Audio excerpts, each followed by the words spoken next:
ओम शांति। आत्मिक स्मृतियों के साथ समर्थ बनने की समझ देकर औरों को भी समर्थ बनाने की विधि अपनाकर हमें स्वयं भी स्वतंत्र बनना है और अन्य आत्माओं को भी स्वतंत्र बनने में मददगार बनना है।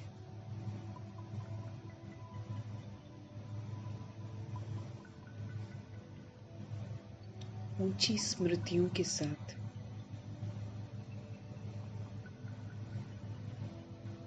ऊंचा बनने की समझ देने वाले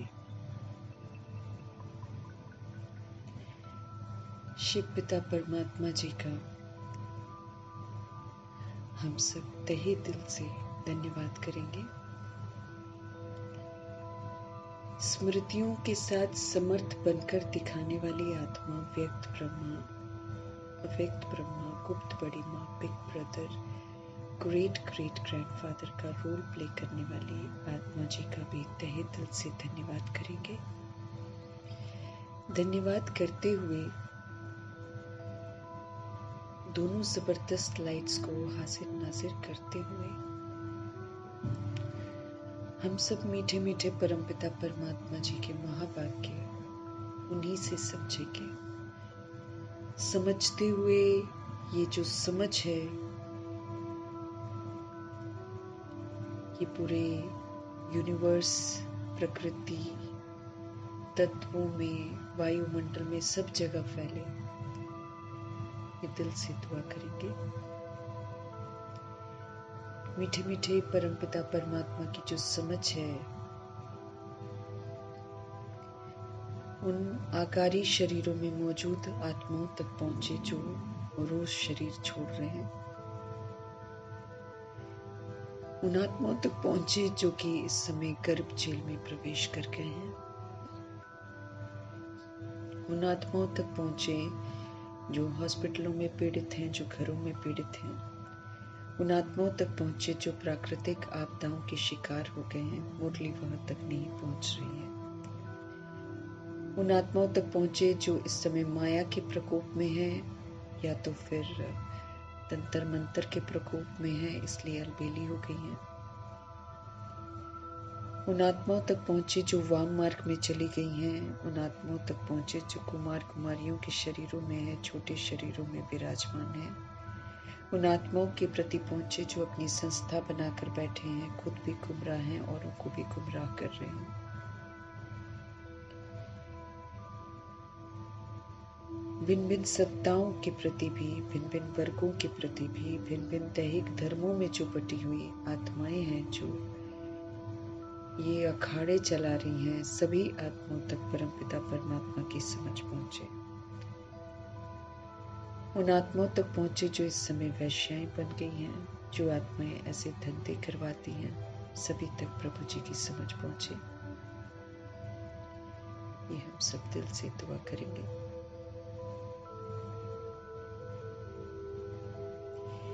यादव गौरव यवनों के प्रति प्रभु जी के महावाक्य समर्पित हैं। सब में जागृति आए, भूत प्रेत भटकती हुई जो आत्माएं हैं उन तक प्रभु जी की समझ पहुंचे।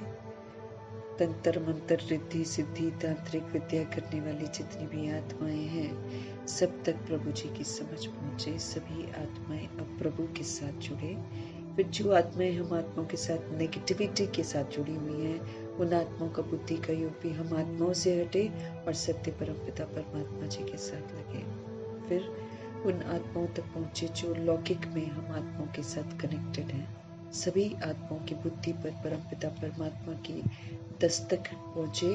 हर आत्मा को अपनी इधर रिश्तों से, देहधारियों की डिपेंडेंसी से वैराग आए और हर आत्मा प्रभु के साथ जुड़े। एक दूसरे के ऊपर जो निर्भर हैं उस निर्भरता से सब मुक्त हुए। दिल से दुआ करेंगे और उन स्थानों तक प्रभु जी की समझ पहुंचे जहां अभी तक परमात्म संदेश नहीं पहुंचा है। हर आत्मा जो है वो प्रभु को पहचाने, कोई भी उनसे वंचित न रहे। इन्हीं दुआओं के साथ प्रभु जी के महावाक्य समर्पित करते हुए हम सभी आत्माएं अपने लिए भी दुआ करेंगे कि हमारा जो बुद्धि का योग है ये परमपिता परमात्मा जी के साथ लगा रहे, सारा दिन हम आत्मिक स्थिति में स्थित रहें और फिर ये सहयोग जो है वो सभी आत्माओं को दें। इन्हीं दुआओं के साथ हम सब देखेंगे आज हमारे परमपिता परमात्मा किस विधि से हमसे पहला पाठ पक्का करवाते हैं। उस पहले पाठ की कमी के कारण हम सभी आत्माएं न अपना कल्याण कर पा रहे हैं, तो न जो भिन्न भिन्न आत्माएं द्वापर युग और कलयुग में आई हैं उनका कोई कल्याण कर पाते हैं। इसलिए हर बात को आत्मिक स्थिति में स्थित होकर यथार्थ विधि से हम सब प्रभु जी से ही समझेंगे। मीठे मीठे बाबा बोले, मीठे बच्चे, ज्ञान सागर बाप आए हैं ज्ञान वर्षा कर इस धरती को सब्ज बनाने के लिए। मीठे बाबा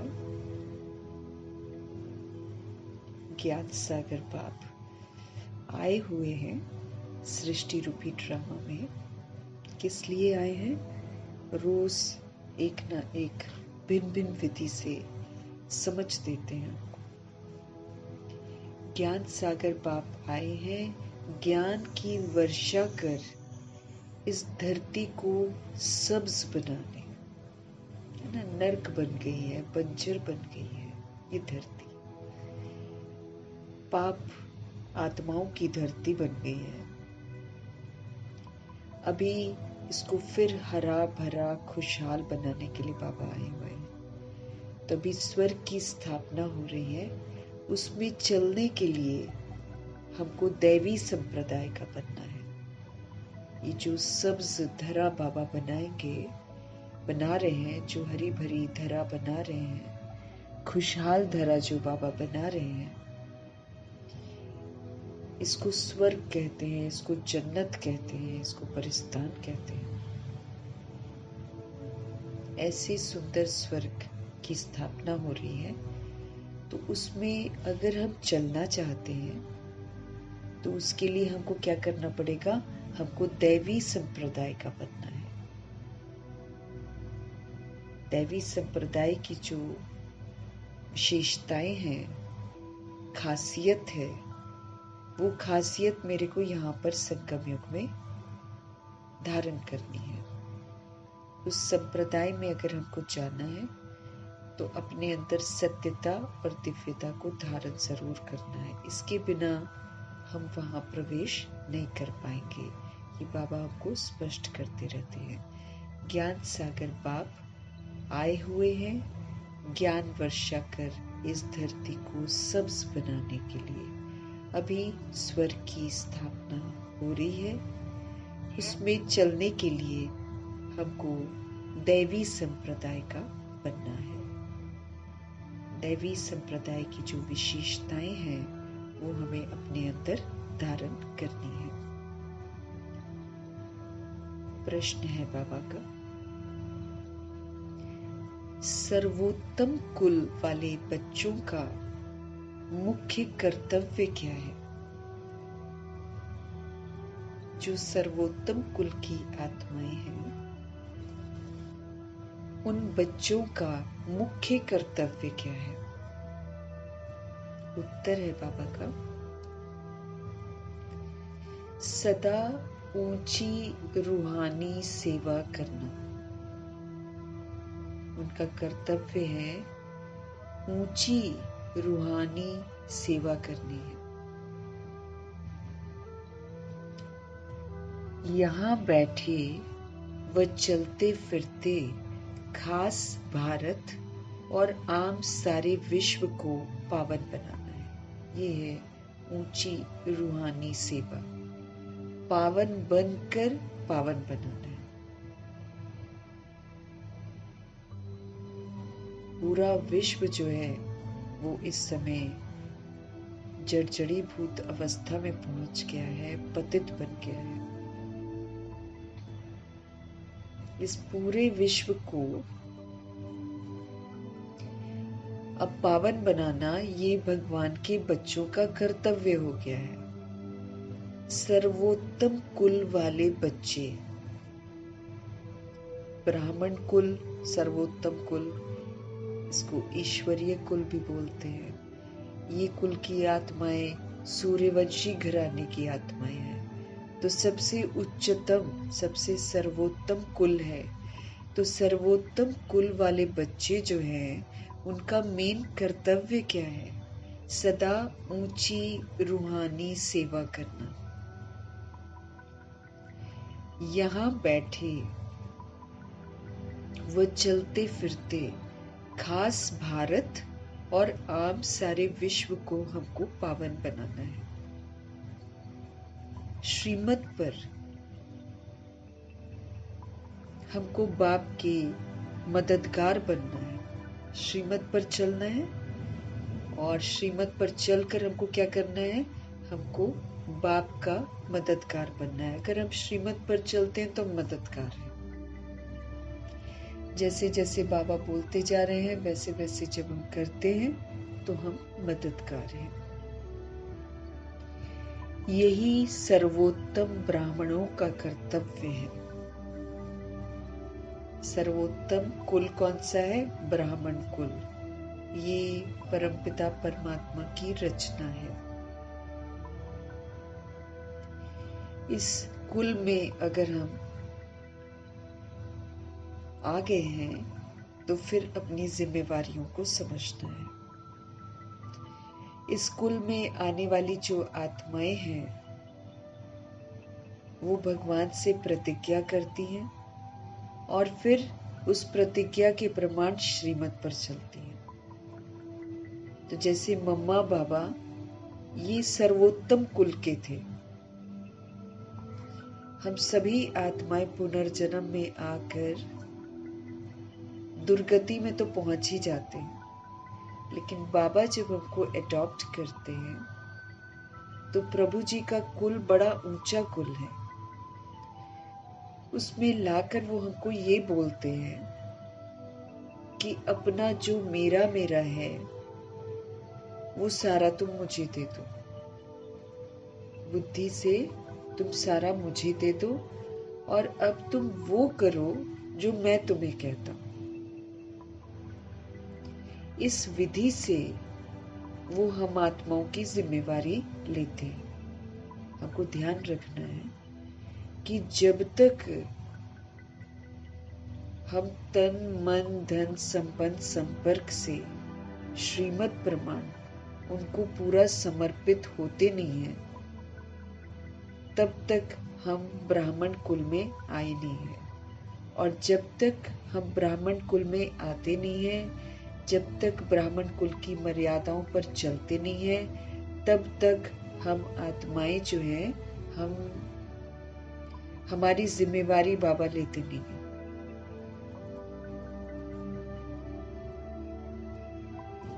ब्राह्मण कुल जैसे हम लोग ने रात में चंद्रमणि दादी का रिवाइज किया था, तो क्या बोल रही थी? ब्राह्मण वो जो तीसरे नेत्र से देखे,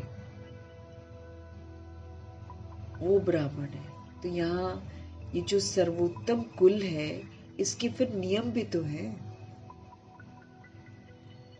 इसके नियम भी तो हैं। जब हम इन नियमों पर चलते हैं, जब हम ब्राह्मण कुल की मर्यादाओं में चलते हैं, उसमें रहते हैं, तब तो बाबा मेरी जिम्मेवारी लेंगे ना। हम चले ही ना, है ना, फिर हम बाबा से उम्मीद करें कि बाबा कुछ ठीक कर दे, तो कहाँ से ठीक करेंगे? और बाबा किसी पर ऐसी ब्लेसिंग्स करते ही नहीं है। वो बस नियम बना देते हैं, मर्यादाएं बता देते हैं, जो उस पर चलता है वो स्वतः ही सुरक्षित हो जाता है। ऐसा थोड़ी कि अलग अलग बाबा किसी को देखते हैं, नहीं, अडॉप्ट करते हैं बाबा। हम आत्माओं को हर बात की समझ देते हैं और फिर बोलते हैं अब तुम समझ से चलो, हम समझ से चलते हैं तो वो हमारी जिम्मेवारी ले लेते हैं, हम समझ से नहीं चलते हैं तो फिर तो हम अपने आप को खतरे में डालते हैं ना। तो जो सर्वोत्तम कुल के बन जाते हैं वो फिर ईश्वरीय नियमों पर चलते हैं। फिर उनका फर्ज है हमेशा ऊंची रूहानी सेवा करना। जिस्मानी सेवा नहीं कर सकते हम किसी की भी। हमको रूह जो है ना, रूह विस्मृत है, उस रूह को स्मृति दिलानी है, जैसे बाबा हमको स्मृति दिलाते हैं।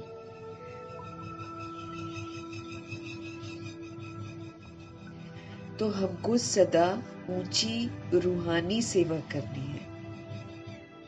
यहाँ पर बैठे यानी कि बाबा के घर में बैठे या चलते फिरते, खास भारत और आम सारे विश्व को पावन बनाना है।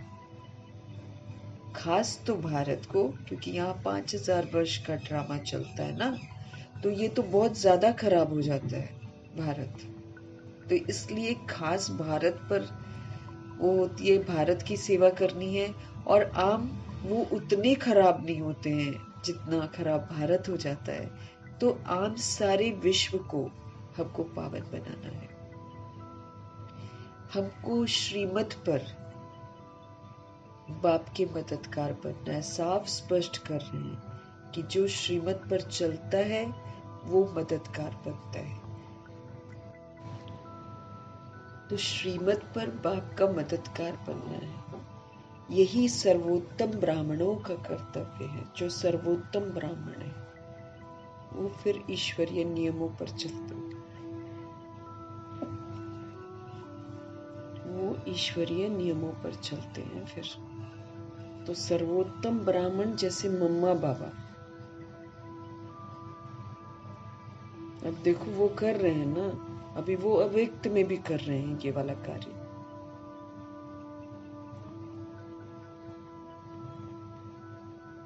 क्योंकि सबसे टॉप मोस्ट पवित्र तो ये दोनों आत्माएं बनती हैं। तो ब्रह्मा जी तो पूरे विश्व की आत्माओं को जागृत कर ही रहे हैं। मम्मा सबके गर्भ महल को प्यूरिफाई कर रही है, क्योंकि मम्मा से ऊपर प्योर कोई नहीं बना ना। तो बाकी जितने बने हैं वो थोड़ा कम है ना। तो मम्मा प्यूरिफाई कर रही है, क्योंकि सोल्स को योग बल से नीचे लाना।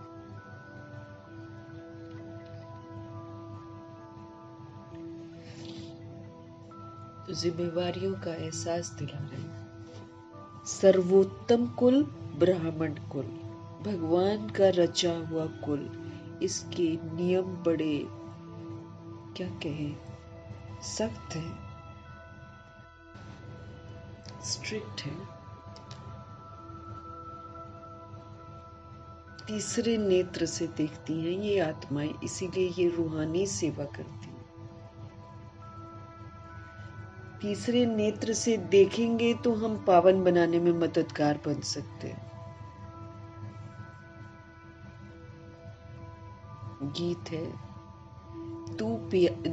जो पिया के साथ है उसके लिए ज्ञान की बरसात है। जो भगवान जी के साथ रहते हैं उनकी बुद्धि में निरंतर समझ की वर्षा होती रहती है, निरंतर।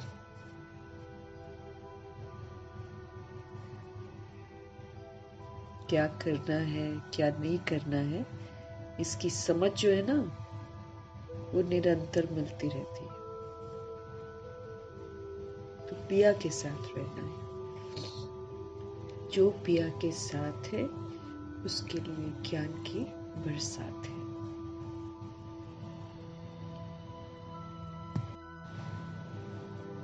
ओम शांति। मीठे मीठे रूहानी बच्चों के प्रति रूहानी बाप समझा रहे, हमको रूहानी बच्चा बनना है। रूहानी बच्चा मतलब जो हर समय अपने को आत्मा समझता हो और सबको आत्मा रूप में देखता हो। अगर हम अपने को आत्मा समझेंगे तो हम आत्मा को ही देखेंगे, और जब हम आत्मा को देखेंगे तो उसकी परवश स्थिति को समझते हुए उसको रूहानी सहयोग देंगे। जब तक हम अपने आप को देह समझेंगे तब तक हम दैहिक दृष्टि से ही देखेंगे, और जब तक हम दैहिक दृष्टि से देखेंगे तब तक ना हम अपना कल्याण कर सकेंगे तो न दूसरों का कर सकेंगे। बाबा ने हमको समझ दी है कि इस समय सिस्टम सारा बिगड़ा हुआ है। अब चूंकि हम सब बिगाड़ने के निमित्त बने हैं, इसलिए हम नुक्ताचीनी कर नहीं सकते हैं। हम सिर्फ इतना कर सकते हैं कि जो बाबा हमको कह रहे हैं बस हम वैसे चलें, तो फिर हम श्रेष्ठ कर्तव्य करके अपने सारे हिसाब किताब को सेटल कर लेंगे। उसके लिए फिर हमको अपने आप को तोड़ना भी पड़ेगा, मरोड़ना भी पड़ेगा। ये देह अभिमान ऐसे थोड़ी खत्म हो जाता है।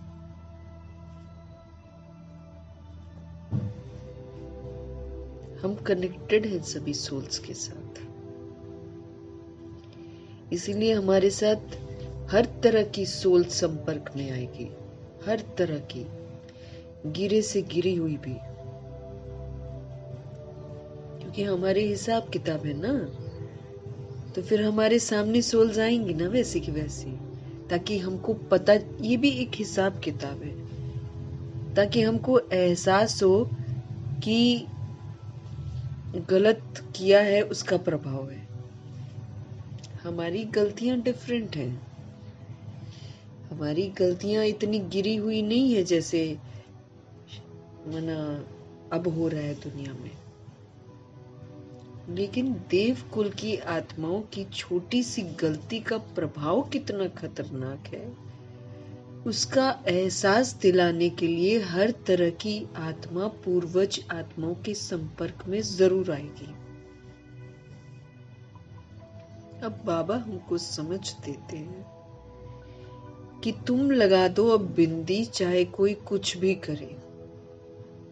मतलब बाबा मेरी जिम्मेवारी कब लेंगे वो बताते हैं ना।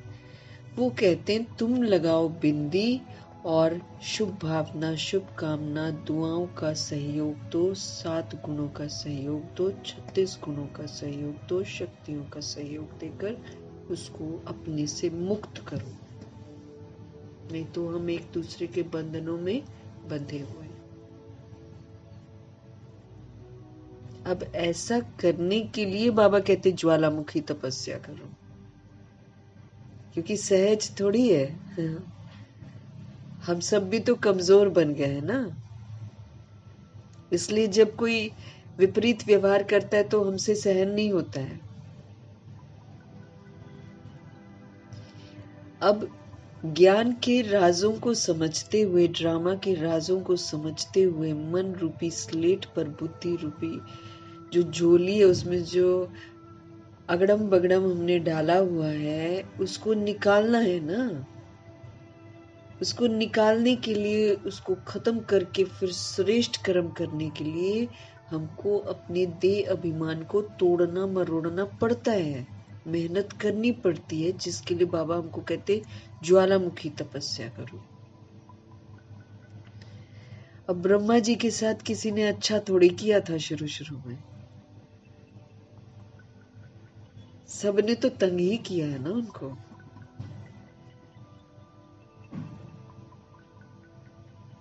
लेकिन उन्होंने कैसा पाठ बजाया सबके साथ, इतिहास गवाह है।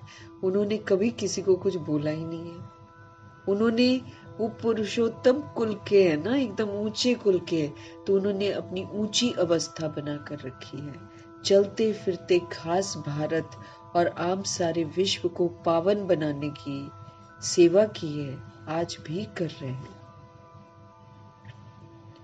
वो श्रीमत पर आज्ञाकारी, वफादार, ईमानदार, फरमान बरदार बनकर मददगार बने हैं बाबा के।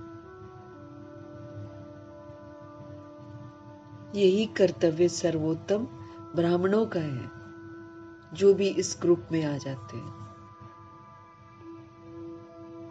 रूहानी बच्चे हैं हम, ये हमको बार बार ध्यान खिंचवाते हैं। हम रूहें उनके बच्चे हैं, तो अपने को रूह समझना है, देह नहीं समझना है।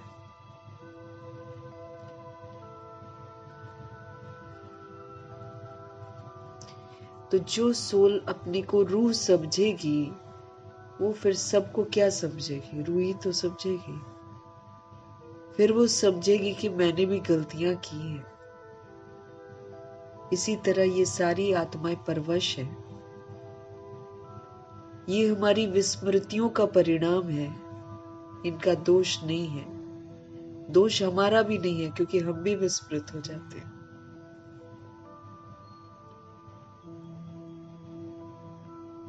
लेकिन चूंकि शुरू में आए हैं ना, तो फिर हम पूर्वज जिम्मेवार आत्माएं हो जाते हैं।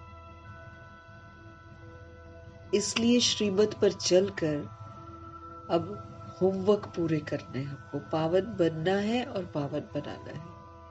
तो मीठे मीठे बाबा मीठे मीठे रूहानी बच्चों के प्रति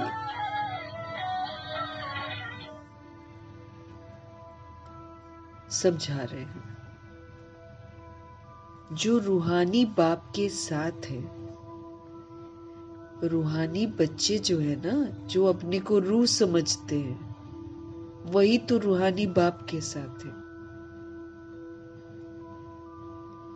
क्योंकि बाप है ज्ञान का सागर। कौन सा बाप? शिव बाबा। हमारे शिव बाबा सब चीजों के सागर हैं। जो हम आत्माओं को चाहिए, उसके अखुट सागर है शिव बाबा। सभी आत्माओं को, जो आत्माओं को चाहिए, वो देने के लिए आए।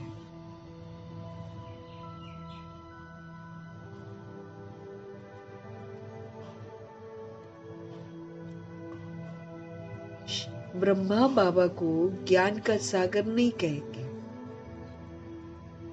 ब्रह्मा जी तो ज्ञान बाबा से लेते हैं ना। शिव बाबा ज्ञान के सागर।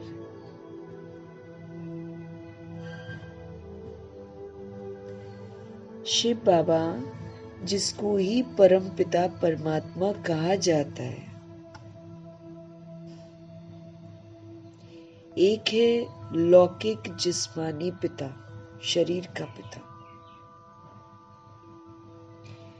दूसरा फिर है पारलौकिक रूहानी पिता, वो रूह का पिता है, वो कभी चेंज नहीं होता है।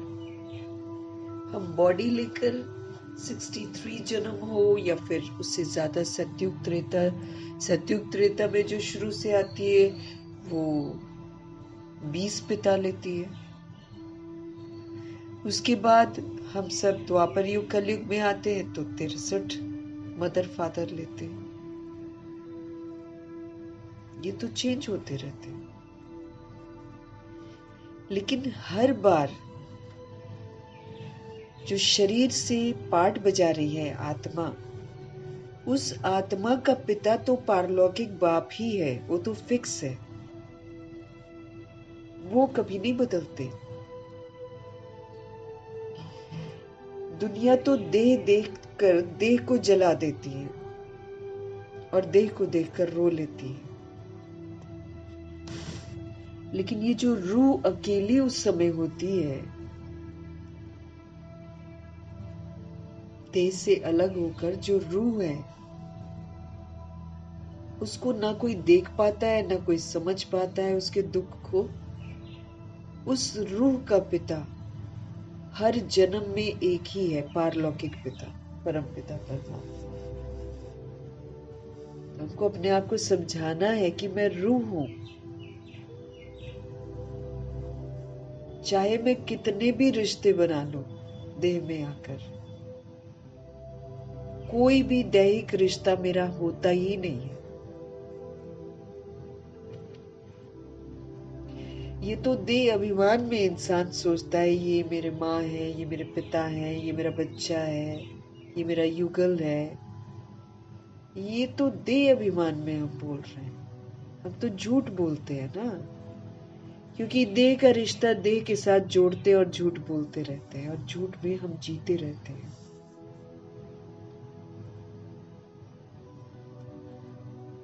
जितने भी हमने रिश्ते बनाए होंगे देह अभिमान में 63 जन्मों में, क्या हम किसी के साथ रह पाए? वो एक रोल है, कर्मों का रोल। अल्टीमेट ट्रुथ यही है कि हम सोल्स हैं, और अल्टीमेट ट्रुथ यही है कि हम सोल्स के जो फादर हैं वो शिव बाबा है। ये रियलिटी है। अब इसी रियलिटी में मुझे स्थित होना है।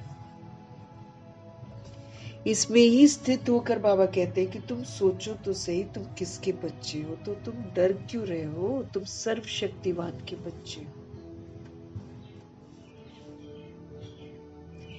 हमको बाबा फिर से शक्तिशाली बना रहे, फिर से हमको सतोगुणी बना रहे हैं, फिर से हमको सतयुगी बना रहे हैं, फिर से हमको मास्टर सर्वशक्तिवान बना रहे हैं।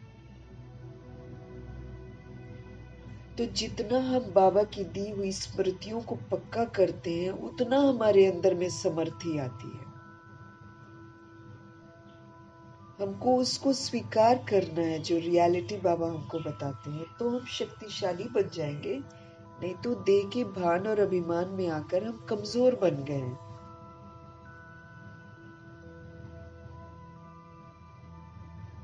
तब हम कुछ भी होता है ना जिंदगी में, तो हम क्यों क्या कैसे बोलते हैं।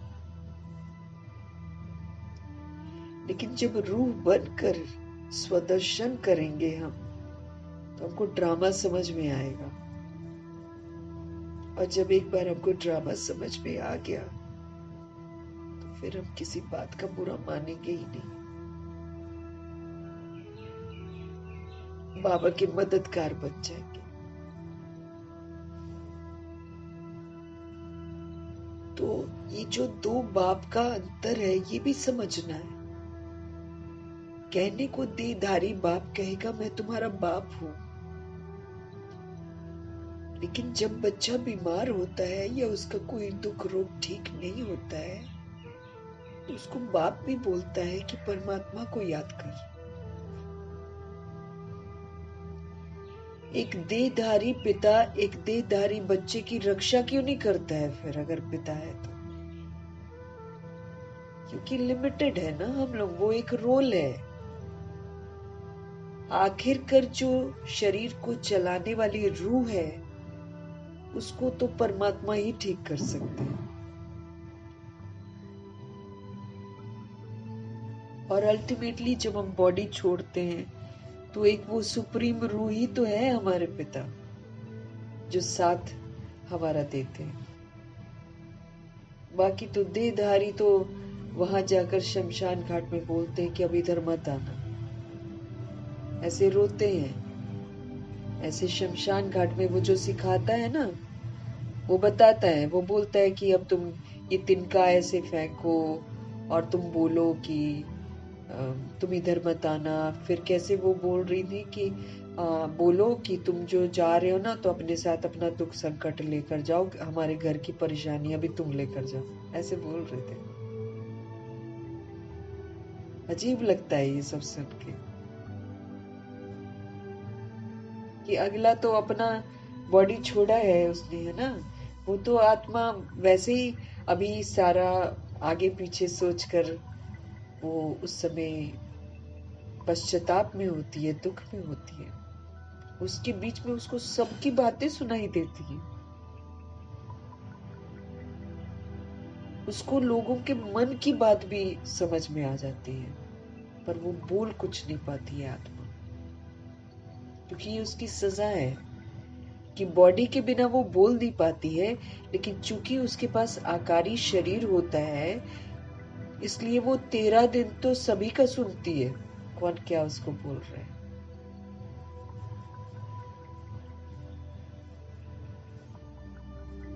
वहां जाकर एक आत्मा को लगता है कि व्यर्थ की दौड़ मैंने दौड़ी है। परिवार के लिए कितना भागता है इंसान, लेकिन जब वो शरीर छोड़ता है तो फिर देखो सबके आव भाव, सबकी फीलिंग्स कैसी होती है। अब भाई जो गया है वो अगला जन्म भी तो लेगा ना। उसको बोल रहे भाई तुम अपनी मुसीबतें और घर की मुसीबतें, सारी बीमारियां साथ लेकर जा। किसको बोलते हैं? देह को देख देख कर बोलते हैं कि देह जल रही है ना, क्योंकि वो देह को ही सब कुछ समझ रहे हैं।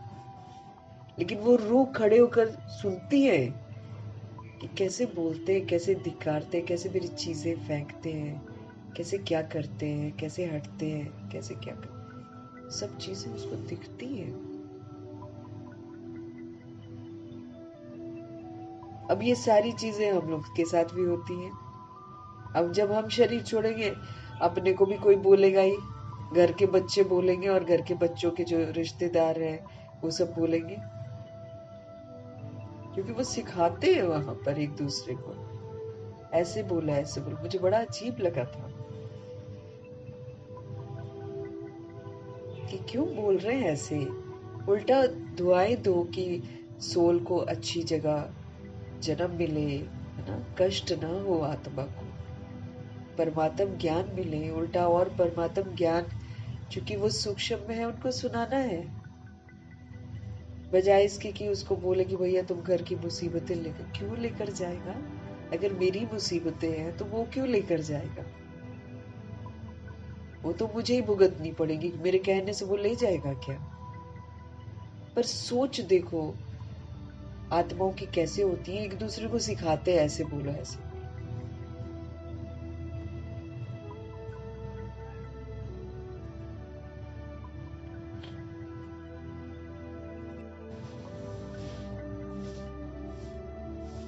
तो एक शरीर का पिता और एक रूह का पिता। रूह मरती नहीं है, रूह अविनाशी है। रूह का पिता भी अविनाशी है। देह मरती है ना, तो देह का पिता भी अविनाशी, सॉरी विनाशी है। देह मर जाती है तो देह का पिता का रोल भी जो है वो मर जाता है, वो रोल मरता है। वो सोल जो रोल प्ले कर रही है वो तो चलती है अगला पार्ट बजाने के लिए। उसका इतना ही मेरे साथ कार्मिक अकाउंट है।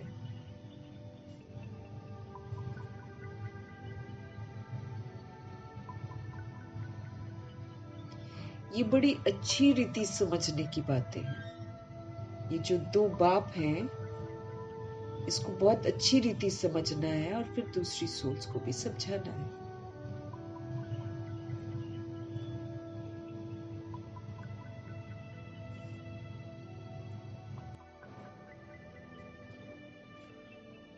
तो बाबा कह रहे हैं ये जो दो पिता का राज है, ये बहुत अच्छी रीति समझने की बात है। बाबा जो हमको समझाते हैं, और ये ज्ञान सुनाने वाला है ज्ञान सागर। कौन हमको सत्य बता रहा है सारी बातों का? ज्ञान के सागर परमपिता परमात्मा हम आत्माओं को सच्चाई से परिचित कराते हैं। जैसे भगवान सबका एक है, वैसे ज्ञान भी एक दे सकते हैं, है ना? बाकी जो शास्त्र गीता आदि पढ़ते हैं, भक्ति करते हैं, वो कोई ज्ञान थोड़ी है।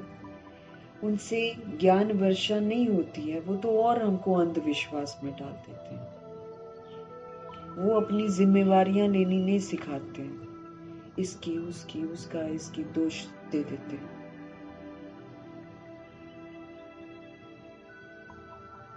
इसलिए भारत जो है ना बिल्कुल ही सूख गया है, इसमें कुछ है नहीं, जड़ जड़ीभूत हो गया है। ये तो समझ है ही नहीं है, समझ के साथ आत्माएं चलती ही नहीं है।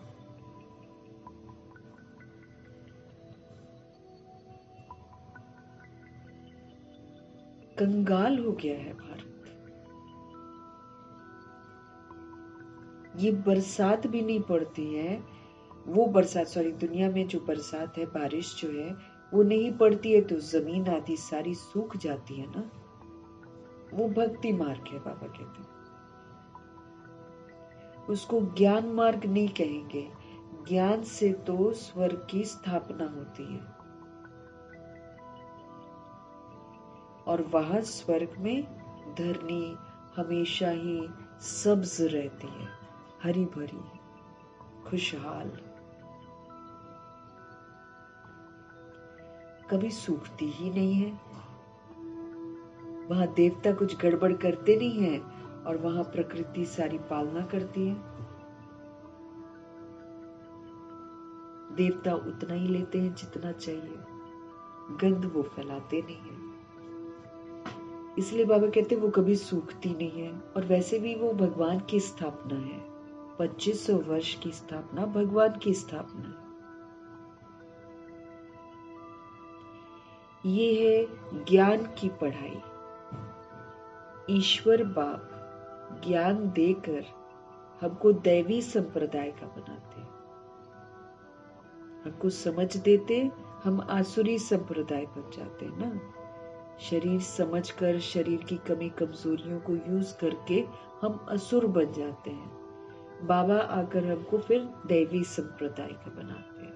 इसलिए हमको कहा जाता है कि तुम देने वाली आत्मा बनो, तुम किसी से कुछ मांगो मत। अगर हम ये सोचते हैं ना कि कोई आत्मा ऐसे न करे, ऐसे न करे, है ना, हम लोग सोचते हैं कभी कभी कि इसको ऐसा नहीं करना चाहिए, इसको ऐसा नहीं करना चाहिए, बोलते ना, ये भी हम मांगते बन जाते हैं। ये आसुरी संप्रदाय है। ये मांगना भी, ये एक्सपेक्ट करना भी आसुरी संप्रदाय है। दैवी संप्रदाय, अब दैवी संप्रदाय हम बने हैं, है ना, तो फिर बन रहे हैं, तो अब हमको सत्यता को यूज करना है, अब हमको दिव्यता को यूज करना है। इसमें अपनी ईगो को खत्म करना है। नहीं तो ईगो आ जाता है, अहंकार आ जाता है, ईर्ष्या भी आ जाती है, द्वेष भी आ जाता है, प्रश्न भी उठते हैं, करेक्शन भी करते हैं। उससे क्या करते हैं, हम आत्माएं गंदी होती जाती हैं। अब बाबा हमको फिर से शक्तिशाली बना रहे हैं, तो शक्तिशाली बनाने के लिए बाबा कहते हैं कि फिर अब तुम सत्यता और दिव्यता को यूज करो, तुम सबको सहयोग दो, अच्छाई का सहयोग दो, तो सब ठीक हो जाएगा। इस विधि से हम दैवी संप्रदाय का बनेंगे, क्योंकि देवता जो होते हैं, बाबा बताते हैं ना कि जो जड़ चित्र होते हैं वो यादगार है आत्माओं का। आत्माएं प्रैक्टिकल में वैसा बनती हैं, इसलिए यादगार वैसे बने हैं। मुस्कुराता हुआ चेहरा, ब्लेसिंग्स देते हुए हाथ, ये देवताओं के जड़ चित्र ऐसे बनते हैं। किसी के साथ ज्यादा, किसी के साथ कम, ऐसा वाला उनका एक्सप्रेशन ही नहीं होता है। अब वो जो, और लोगों को सुकून मिलता है, राहत मिलती है, लोग सोचते हैं हमारी तमन्नाएं पूरी हो गई हैं, देवताओं के आगे जाकर मन्नतें हमारी पूरी हो गई, ऐसा फील करती है वो सोच। तो ऐसा देवता अगर हमको बनना है तो हमको सिर्फ अच्छा ही अच्छा देना है, चाहे कोई कितना भी हमारा बुरा करता जाए। उसको रूह के रूप में देखना है, उसको देहधारी के रूप में नहीं देखना। देहधारी के रूप में देखकर हम अच्छा नहीं कर सकते, फिर हमको दुख भी लगेगा, फीलिंग भी आएगा। लेकिन जब हम रूह बन जाएंगे, जब हम भगवान के बच्चे बन जाएंगे, तो हम उस पर रहम करेंगे, जैसे ब्रह्मा जी रहम करते थे सब पर। कोई नहीं, ठीक हो जाएगा, ठीक हो जाएगा, ऐसे ही बोलते थे वो हमेशा, ब्लेसिंग्स देते थे। हम बोल जाते कभी कभी, ये ठीक होने वाला ही नहीं है, ये तो सुधरने वाला नहीं है, ऐसे बोल देते ना। कोई बुरी आदत उसको लगी होती है, रोज हम सोचते हैं आज छूट जाएगी, आज छूट जाएगी, दुआएं देते रहते, नहीं छूटती है, फिर हम बोलते हैं ये तो कभी सुधरने वाला नहीं। लेकिन भगवान ने हमको क्या बोला है, शुभ भावना शुभ कामना का स्टॉक इतना तुम जमा करो कि कभी भी तुम्हारे मुख से ये ना निकले आखिर मैं कब तक इसके लिए अच्छा सोचूं। क्योंकि बाबा कहते कोई कोई सोल ऐसी होगी जिसको आखिरी दम तक आपको शुभ भावना शुभकामना देनी पड़ेगी, तभी वो ठीक होएगा। देवता बना रहे हैं ना भगवान, तो देवता कभी भी नेगेटिव बोलते ही नहीं है किसी के लिए, तो ये भी फिर प्रैक्टिकल सबूत देना पड़ेगा। इसीलिए देवकुल की आत्माओं के साथ हर तरह की आत्मा संपर्क में आती ही आती है। उसी से तो पता चलता है कि कितना हम देवता बनते हैं, कितना हम रहम दिल बनते हैं, कितना हम क्षमाशील बनते हैं, परोपकारी बोलते हैं।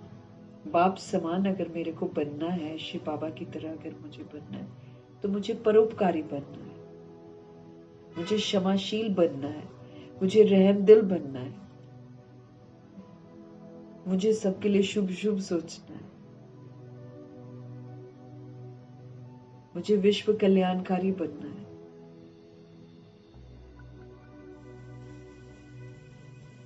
इसीलिए जो भी सोल मेरे संपर्क में आ रही है उसका कहीं ना कहीं मेरे साथ कनेक्शन, तो हमारा सभी के साथ कनेक्शन है। बिना उसके वो मेरे संपर्क में नहीं आ रही, कनेक्शन है उसका।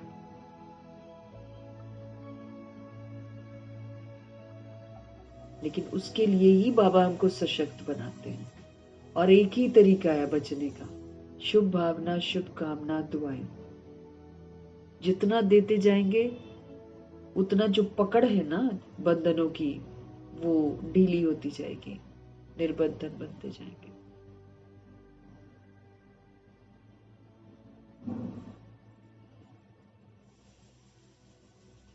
दैवी संप्रदाय का बनना है तो ये सब करना पड़ेगा हमको। विश्व कल्याणकारी, क्षमाशील, रहमदिल, शुभ भावना शुभकामनाधारी, परोपकारी, मधुरता का सहयोग देना पड़ेगा, संतुष्टता का सहयोग देना पड़ेगा, खुशी का सहयोग देना ही पड़ेगा। तब जाकर सोल्स चेंज हो जाएंगी। और पूरा स्टॉक बाबा कहते फुल करो, शुभ भावना शुभकामना शुभ संकल्पों का फुल स्टॉक जमा करो। आखिरी दम तक इसका सहयोग हमको देना है, तब जाकर हम दैवी संप्रदाय में जाएंगे। एक भी बाबा ने बोला ना, एक भी नेगेटिव तुमने सोचा किसी सोल के लिए, तुम फिर विश्व कल्याणकारी नहीं हो, तुम फिर दैवी संप्रदाय में नहीं आएंगे। दैवी संप्रदाय कौन सी है? 111। उसमें जो सोल्स आएंगी ना, वो दैवी संप्रदाय की कहलाएंगी, वो देवता कहलाएंगे। बाकी 1250 वर्ष के बाद क्षत्रिय को तो बाबा कहते हैं उनको तो देवता नहीं बोलते हैं, राम सीता को देवता नहीं बोलते हैं, उनको क्षत्रिय बोलते हैं। तो अगर हम क्यों क्या कैसे ऐसे वाला फाइट करते रहेंगे, प्रश्न हमारे उठते रहेंगे, तब तो चंद्रवंशी बनेंगे, दैवी संप्रदाय में थोड़ी आएंगे, फिर क्षत्रिय कहलाएंगे। तो दैवी संप्रदाय में अगर आना है, अगर नारायण जी के साथ आना है, तो फिर वैसे हमको करना पड़ेगा जैसे नारायण जी ने किया है ना। ये भाग्य बनने की वेला चल रही है, ये 2500 वर्ष की राजधानी में जाने का समय चल रहा है। इसलिए पुरानी दुनिया में चाहना रखनी बेसमझी है, क्योंकि वो तो खत्म हो जाएगी। ये जो राजधानी सामने आ रही है, इसके लिए हमको हर तरह की कमाई करनी है, तभी हम इसमें जा सकते हैं, अदरवाइज हम जा ही नहीं सकते हैं।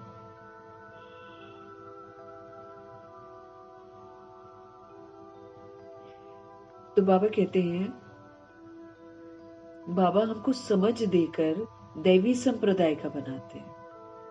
वो हमको कहते हैं माफ कर दो सबको, दिल से चित्त से माफ करो, एकदम मन रूपी स्लेट में जो पुरानी बातें लिखी हुई हैं उसको मिटा दो तुम, नहीं तो वो मेरे को मैला करती है। सबसे बड़ी बात ये है, फिर वो मेरे को देवता बनने नहीं देगी, वो फिर मेरे को क्षत्रिय बनाएगी।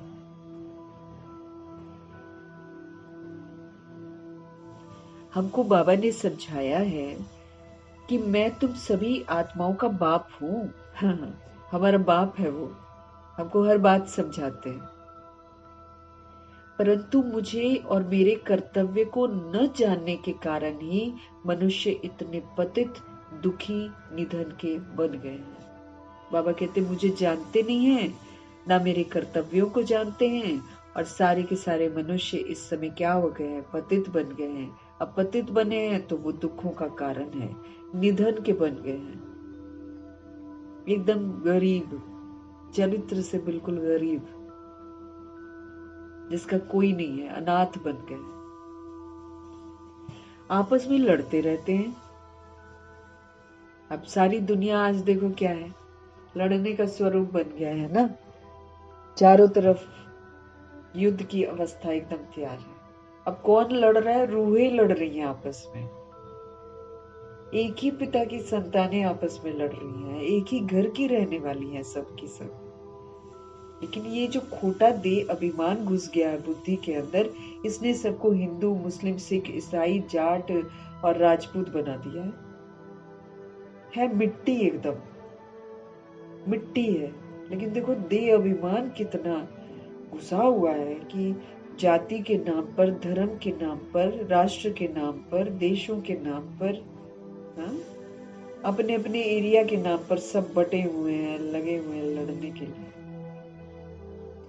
प्रकृति की चीजों को भी बांट रखा है। किसी को पानी से वंचित कर देते हैं तो किसी को खाने से वंचित कर देते हैं।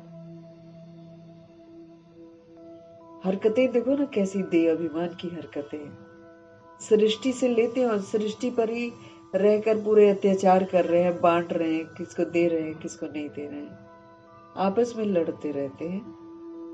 घर में बाप अगर नहीं होता तो बच्चे लड़ते हैं तो कहते हैं ना कि तुम्हारा बाप है या नहीं है जो तुम आपस में लड़े जा रहे हो।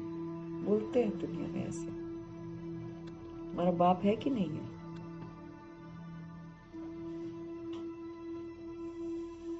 इस समय भी सारी दुनिया बाप को जानती ही नहीं है। इस समय भी सारी दुनिया बाप को जानती ही नहीं है। न जानने के कारण सबकी दुर्गति हो रखी है। अब बाप को जाने तो दुखों का कारण समझ में आए, फिर निवारण करे तो दुख खत्म हो। अब जानते तो हैं नहीं, ढेर सारे भगवान बनाकर बैठे हुए हैं, उसको भी भगवान, उसको भी भगवान, उसको भी भगवान, ताम झाम घर में कईयों ने बना रखा है, सबके चित्र रखे हैं।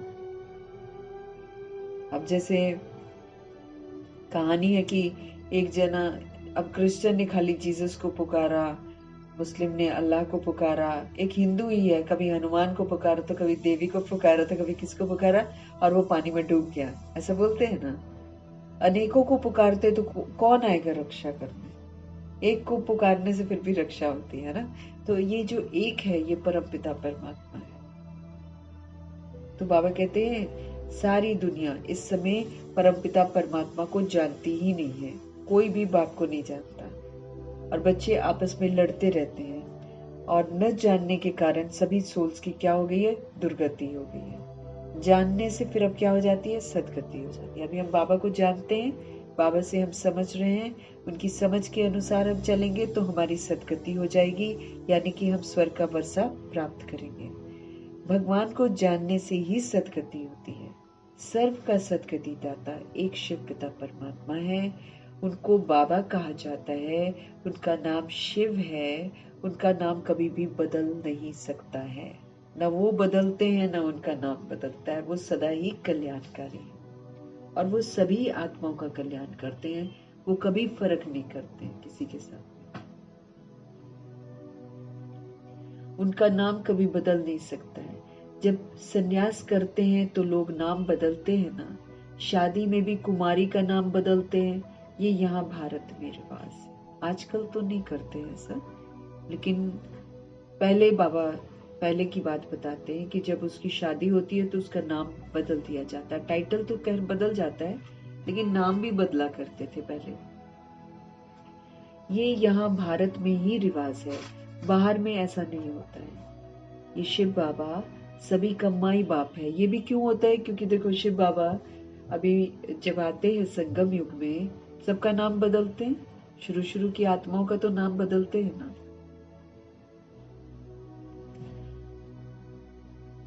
तो यही प्रथा फिर भारत में चलती है कुछ समय तक, अब तो नहीं, अब तो सेम नाम रखते हैं, लेकिन हाँ वो जो टाइटल है वो लड़की का चेंज हो जाता है।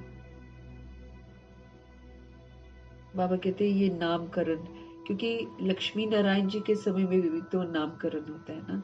अब नाम तो उनका राधा होता है और उनका कृष्ण जी होता है, लेकिन जब स्वयंवर होता है तो वो नारायण हो जाते हैं और वो लक्ष्मी होते हैं। तो वहीं से प्रथा चलती है, कुछ समय तक चलती है, आज के समय में थोड़ा सा बदल गई है।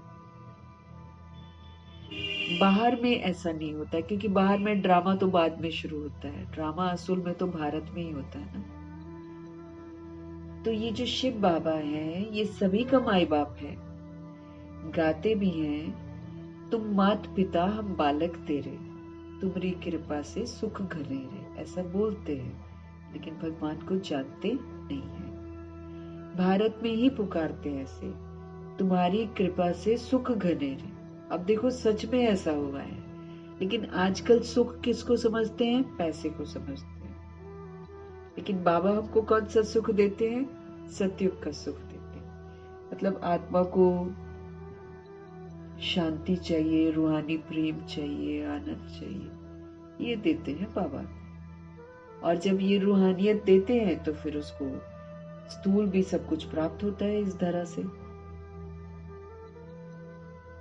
तो ये जो सुख घनेरे का गायन है कि तुम्हारी कृपा से सुख घनेरे मिलते हैं, ये सतयुग की बात हो रही है। ये 2500 वर्ष की राजधानी के सुखों की बात हो रही है। ये माता पिता आकर संगम युग में बनते हैं शिव बाबा, और फिर हमको सुख घनेरे देते हैं जब हम इन सुखों के लायक बनते हैं। ऐसे नहीं कि भक्ति मार्ग में भगवान कोई कृपा करते आए हैं, नहीं, भक्ति में सुख घनेरे होते ही नहीं है। वहां तो पैसों के लिए लोग भागते हैं, वो भी फिर सबको थोड़ी मिलते हैं, और उसमें कहाँ सुख होता है।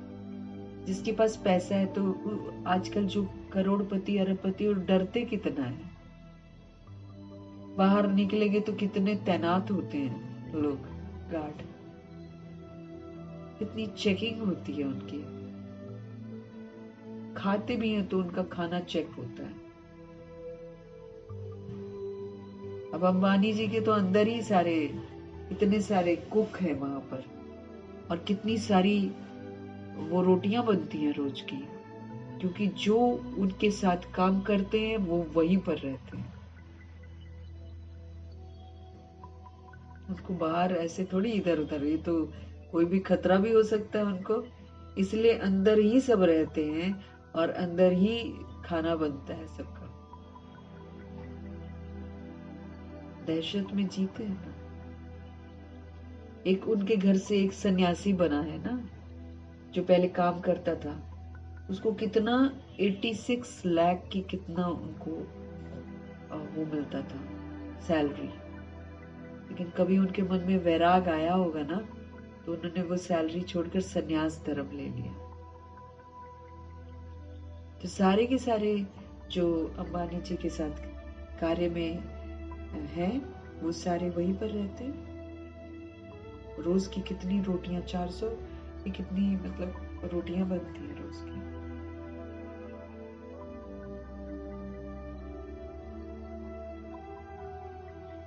तो सुख थोड़ी है भक्ति में, बाबा कहते हैं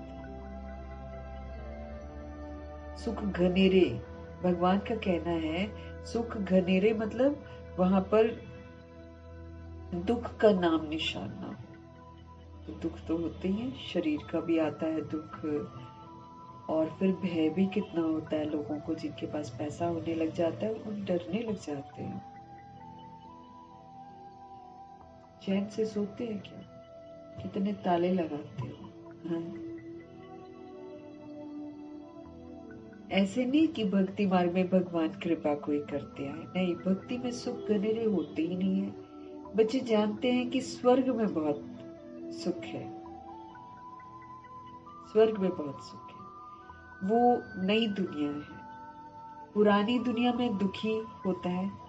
जो जीते जी अच्छी रीति मरे हुए हैं उनके नाम बदल सकते हैं। यहाँ पर बाबा के घर में शुरू शुरू में जो जीते जी अच्छी रीति मरे हुए हैं, अच्छी रीति से मरे हुए हैं, बाबा कहते हैं कि उनके जो है ना नाम बदल सकते हैं। अब शुरू की तो सारी आत्माओं के बाबा ने नाम बदले, लेकिन बाबा ये भी कहते हैं परंतु माया जीत लेती है, तो ब्राह्मण से बदल शूद्र भी बन जाते हैं। शुरू की आत्माओं के बाबा नाम रखते थे ना, तो फिर उसमें से कुछ आत्माएं संदेशियां थी, बाबा को वतन से कितने सुंदर सुंदर संदेश लेकर आती थी, वो भी छोड़कर चले गए। ऐसा भी होता है, नाम बदलते हैं। तो बाबा कहते हैं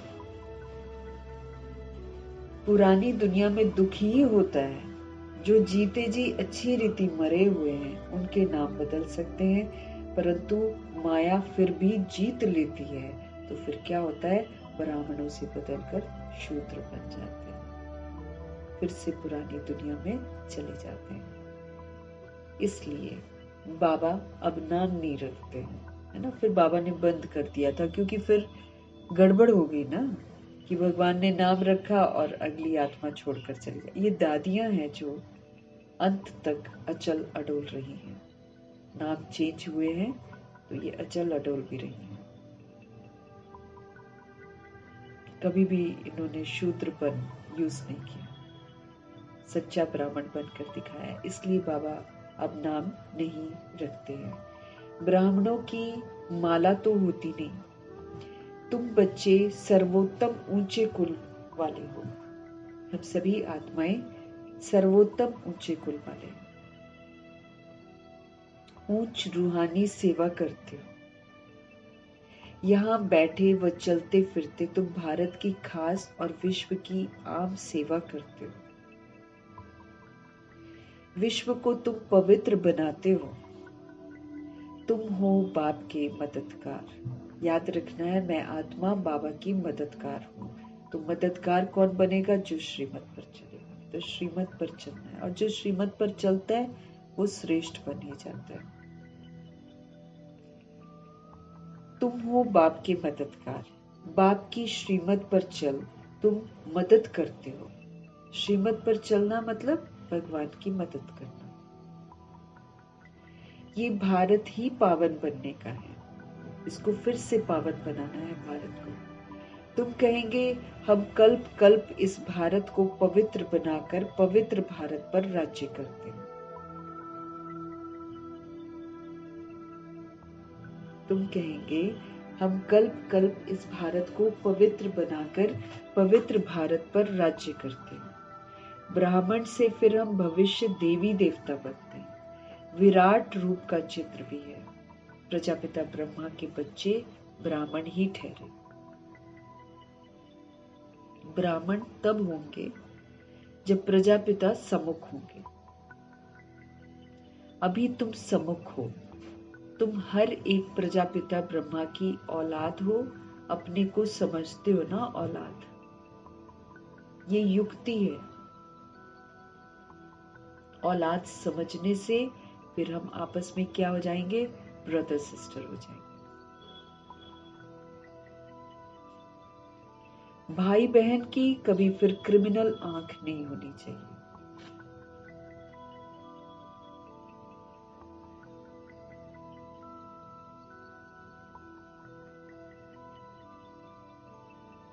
भाई बहन की कभी क्रिमिनल आंख नहीं होनी चाहिए। अभी बाप ऑर्डिनेंस निकालते हैं, अभी बाप ऑर्डिनेंस निकालते हैं।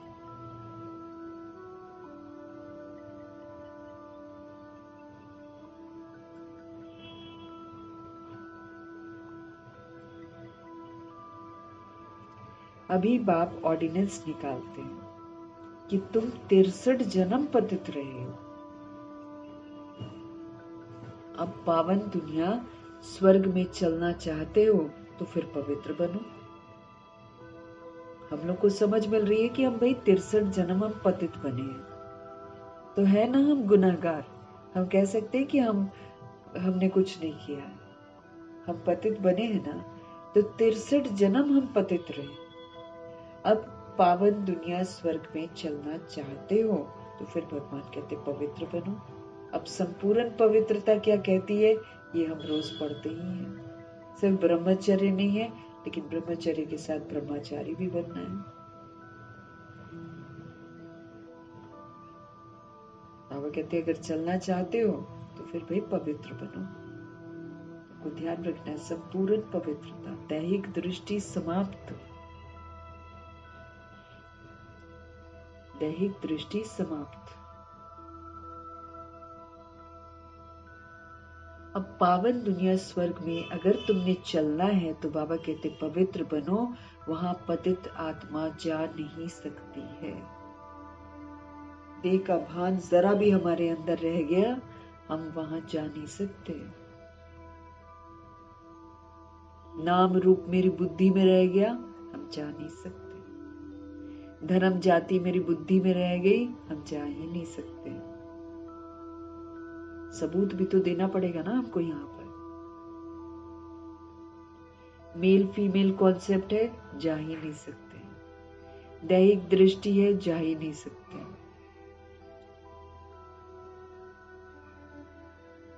उसको पतित कहते हैं बाबा।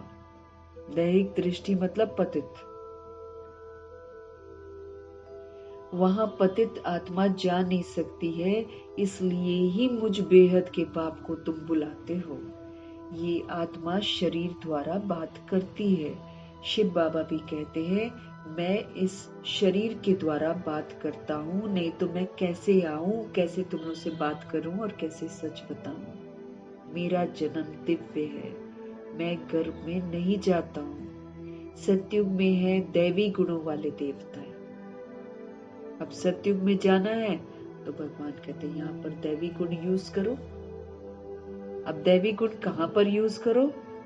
बद से बदतर स्थिति में यूज करो, सबके साथ यूज करो।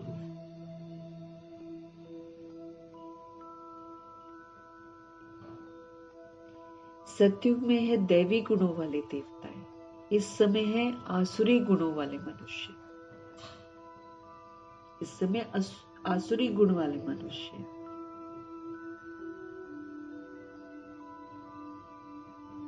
यहाँ के जो मनुष्य हैं उनको देवता नहीं कहेंगे। फिर भल कोई भी हो, नाम तो बहुत बड़े बड़े रख देते हैं। साधु अपने को श्री श्री कहते हैं। अभी एक है ना जो श्री श्री कहते हैं, और मनुष्य को श्री कहते हैं क्योंकि खुद पवित्र हैं, इसलिए श्री श्री कहते हैं। साधु संत वगैरह अपने को श्री श्री कहते हैं, और जो मनुष्य हैं उनको श्री कह देते हैं। श्रीमान, श्रीमती ऐसे ही लिखते हैं ना कार्ड में। कई इनविटेशन देते हैं तो कैसे लिखते हैं? श्रीमान और श्रीमती।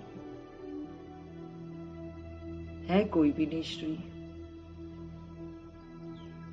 जबकि श्री श्री तो शिव बाबा है, और श्री जो है वो लक्ष्मी नारायण है। जो श्री श्री की श्रीमत पर चलकर श्रेष्ठ बनते हैं उनको मिलता है ये श्री का टाइटल।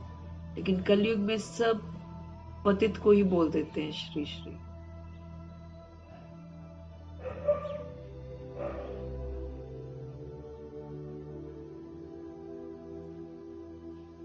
है तो मनुष्य ना। भल विकार में साधु संत नहीं जाते होंगे, परंतु विकारी दुनिया में तो हैं। विकारों से ही तो पैदा होते हैं। है तो पतित ना। तुम भविष्य में निर्विकारी दैवी दुनिया में राज्य करेंगे। अब 2500 इयर्स की जो दुनिया है वो निर्विकारी दुनिया है। तो तुम भविष्य में निर्विकारी दैवी दुनिया में राज्य करेंगे। होंगे वहां भी मनुष्य, परंतु कौन से मनुष्य होंगे? दैवी गुणों वाले। इस समय मनुष्यों में आसुरी गुण है, पतित है इस समय आप। गुरु नानक ने भी कहा है मूत पलीती कपड़ धोई, और दे साबुन उसको धोए, ऐसे कुछ कह रहे हैं। फिर भरिए मत पापा के संग। बाबा कहते वैसे कपड़े धोते हैं, मतलब गुरु नानक जी कहते हैं वैसे कपड़े साबुनों से धोते हैं, और मत जो अंदर है वो पापों से भर रखी है। तो मूत पलीती कपड़ धो। गंदे कपड़ों को धोते हैं साबुन से, लेकिन मत तो वैसी की वैसी। पाप ही पाप है। बहुत सारी बातें उन्होंने विवरण करी हुई है सुखमनी साहिब में और जप साहिब में।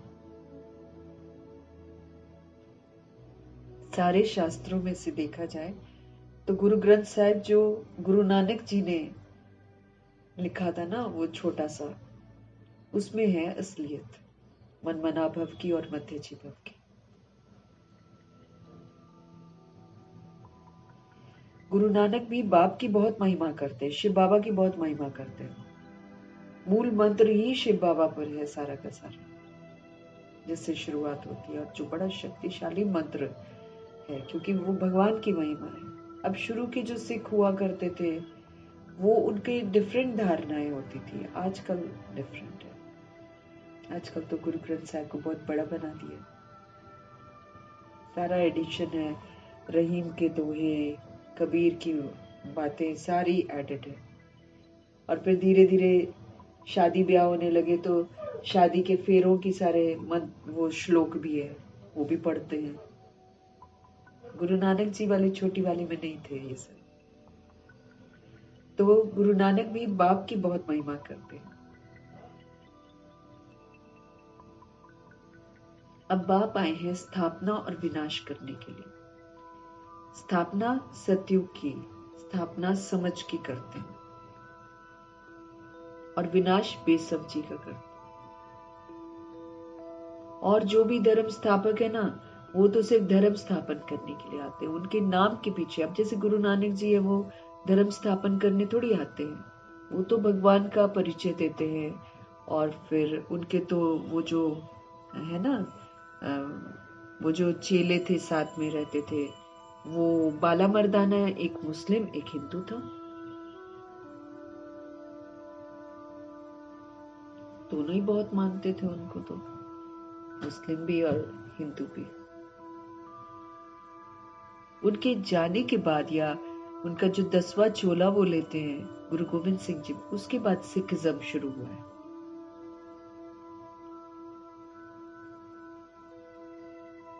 हालांकि कह देते गुरु नानक जी से शुरुआत हुई है, लेकिन कहीं भी हमने तो नहीं पढ़ा कि उन्होंने कहीं ऐसा विवरण किया होगा कि ये अलग रिलीजन है।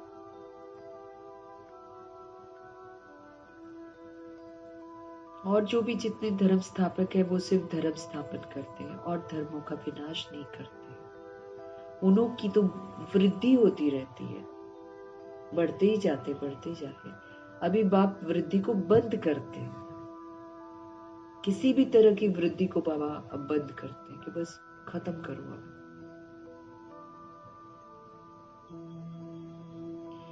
एक धर्म की स्थापना और अनेक धर्मों का विनाश करा देते हैं।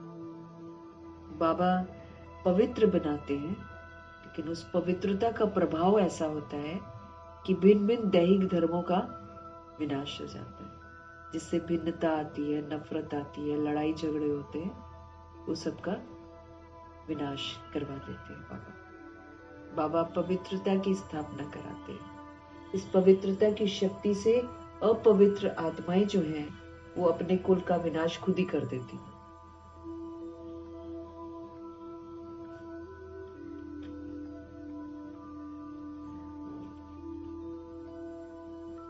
ड्रामा अनुसार ये होना ही है।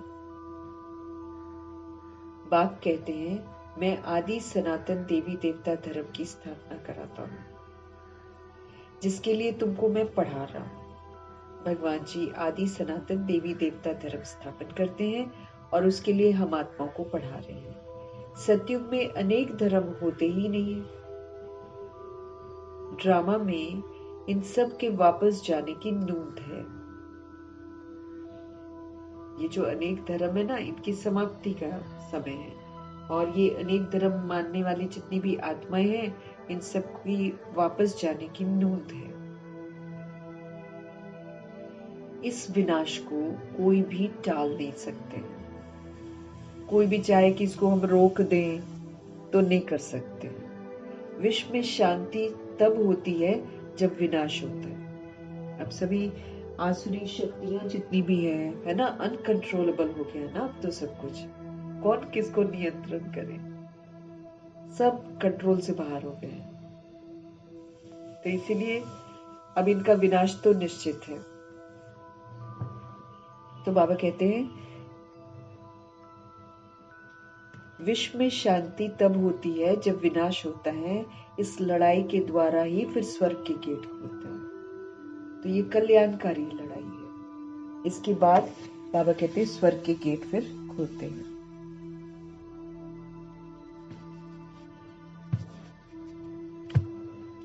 ये भी तुम लिख सकते हो कि ये महाभारी लड़ाई कल पहले भी लगी थी।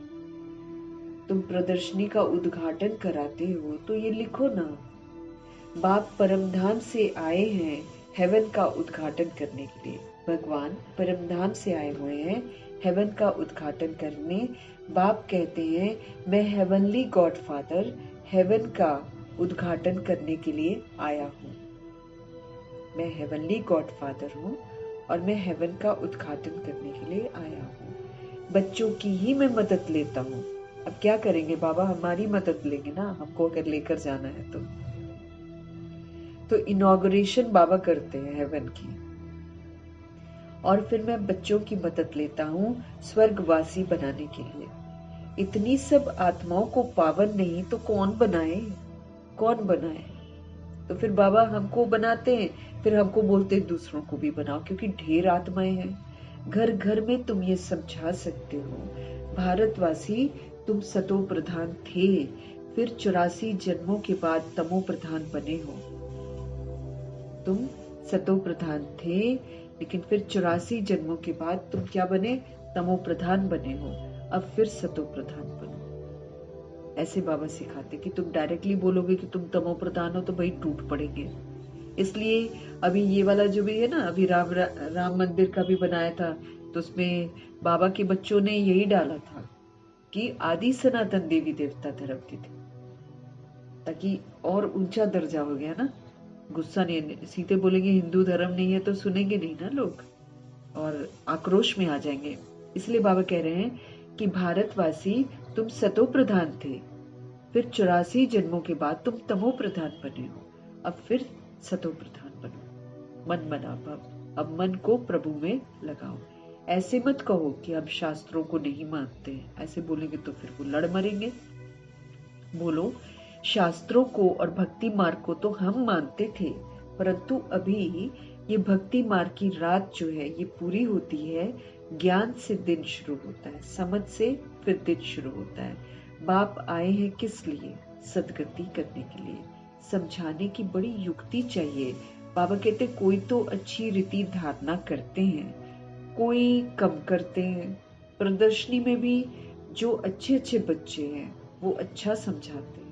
तो जैसे बाप टीचर है तो बच्चों को भी टीचर तो बनना पड़ेगा। गाया भी जाता है सतगुरु तारे, बाप को कहा जाता है सचखंड की स्थापना करने वाले। सतगुरु ही आकर सबको तारते हैं, डूबा हुआ बेड़ा जो है सबका फिर पार लगाते हैं। और बाप को ही बाबा कहते हैं सतगुरु कहा जाता है। वही हमारे फादर, वही हमारे टीचर और वही हमारे सतगुरु। सचखंड की स्थापना करने वाला सच्चा बाबा शिव बाबा है। वो सतगुरु भी है और वो सचखंड की स्थापना करते हैं। सच्चे बाबा हैं वो हमारे। झूठ खंड स्थापन करने वाला कौन है, रावण है। रावण झूठ खंड की स्थापना करता है, जबकि सदगति करने वाला मिला है। तो फिर हम भक्ति कैसे करेंगे? बाबा कहते हैं झूठ खंड जो है, झूठ खंड स्थापन करने वाला कौन है, रावण झूठ खंड स्थापन करता है। तो अब जबकि सदगति करने वाला मेरे को मिल गया है, तो फिर हम भक्ति कैसे करेंगे?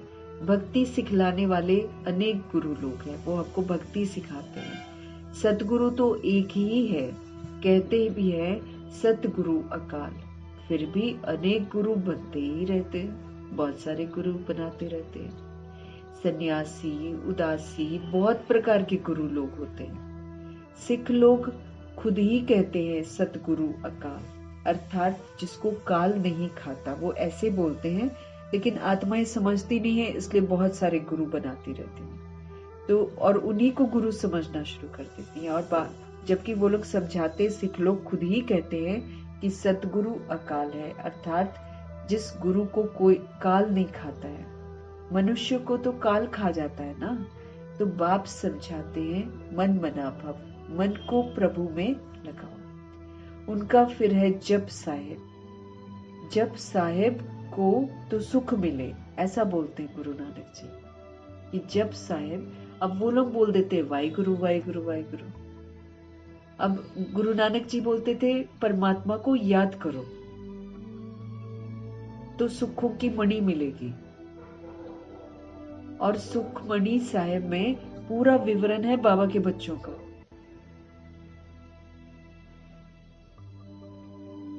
लेकिन समझती नहीं है सोच, बस खाली रटती हैं, पाठ करती हैं, अर्थ समझती नहीं है। और ना कोई समझाने वाला है, कोई समझाने वाला भी नहीं। इनमें जो समझाने वाले हैं ना, जैसे मस्कीन जी थे, अब तो उन्होंने शरीर छोड़ दिया, इतना कंफ्यूज कर देते थे। लेकिन इतना सिख लोग बैठकर उनको सुनते थे, वो स्पष्टीकरण करते थे गुरु ग्रंथ साहिब का। लेकिन बहुत कंफ्यूजन था, क्योंकि हम लोग तो समझ रहे थे ना बाबा से, तो बाबा से समझते हुए उनकी बातें बहुत कंफ्यूजिंग थी, वो खुद ही कंफ्यूज्ड थे। तो सत्य कौन समझाएगा? तो गुरु ग्रंथ साहिब जी का भी सत्य समझाना बड़ा मुश्किल काम है, लेकिन अपने अपने विधि से लोग समझाते रहते हैं। अब गुरु नानक जी ने कहा था जप साहेब तो मिले सुख, परमात्मा को याद करो तो सुख मिलेगा। लेकिन अब वो करते जप साहेब तो हमारे पास दौलत आएगी, ये पाठ करते हैं। और जैसे 10 गुरु है ना, 10 गुरुओं पर बता रखा है, इस गुरु को मानो तो ये होता है, इस गुरु को मानो तो ये होता है, इस गुरु को मानो तो ये होता है, इस गुरु को मानो तो ये होता है। ऐसे करते हैं, दौलत चाहिए तो इनको मानो, ऐसे ऐसे पाठ करते हैं।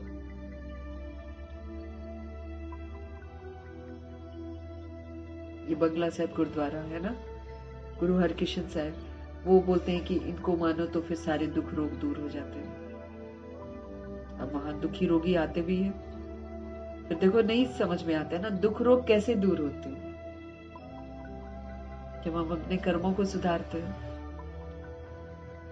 ऐसे नहीं तो जा रहे हैं, अमृत पी रहे हैं, दुख रोग तो बढ़ते ही जा रहे।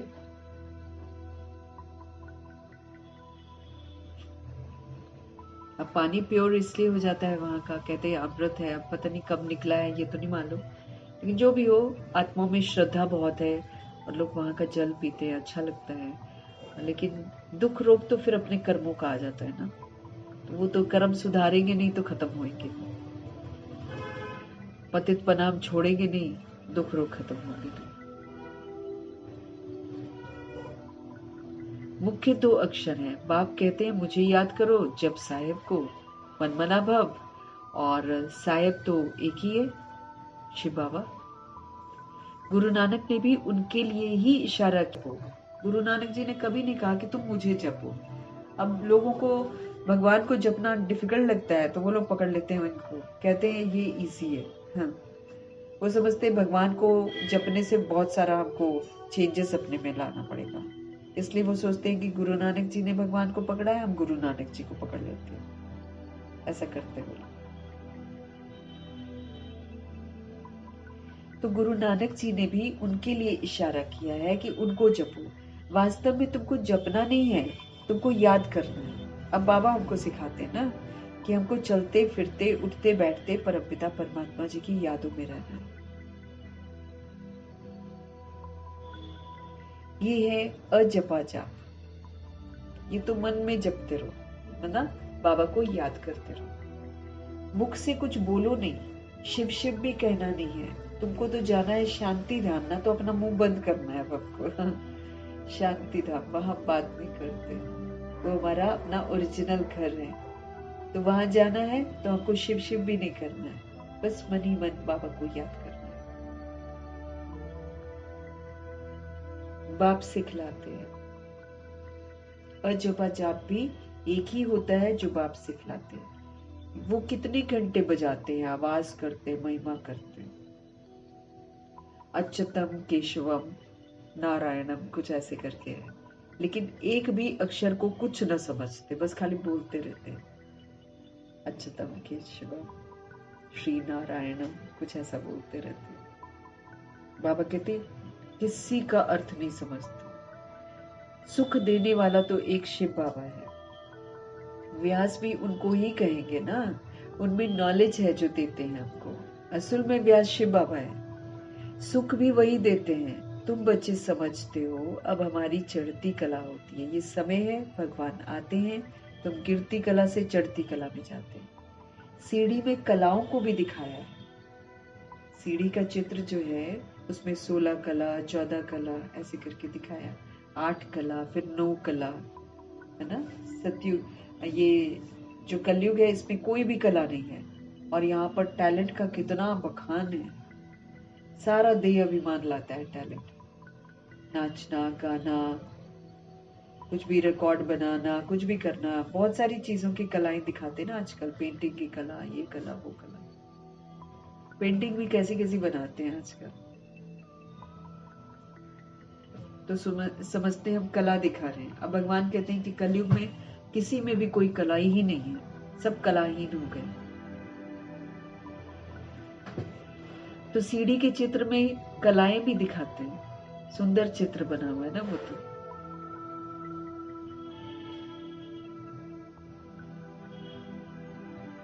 सीढ़ी में कलाओं को भी दिखाया है। इस समय कोई कला नहीं है, मैं निर्गुण हारे में कोई गुण नहीं। इसलिए आत्माएं खुद ही बोलती है कि मुझ निर्गुण हारे में कोई भी गुण नहीं है। एक निर्गुण संस्था भी है।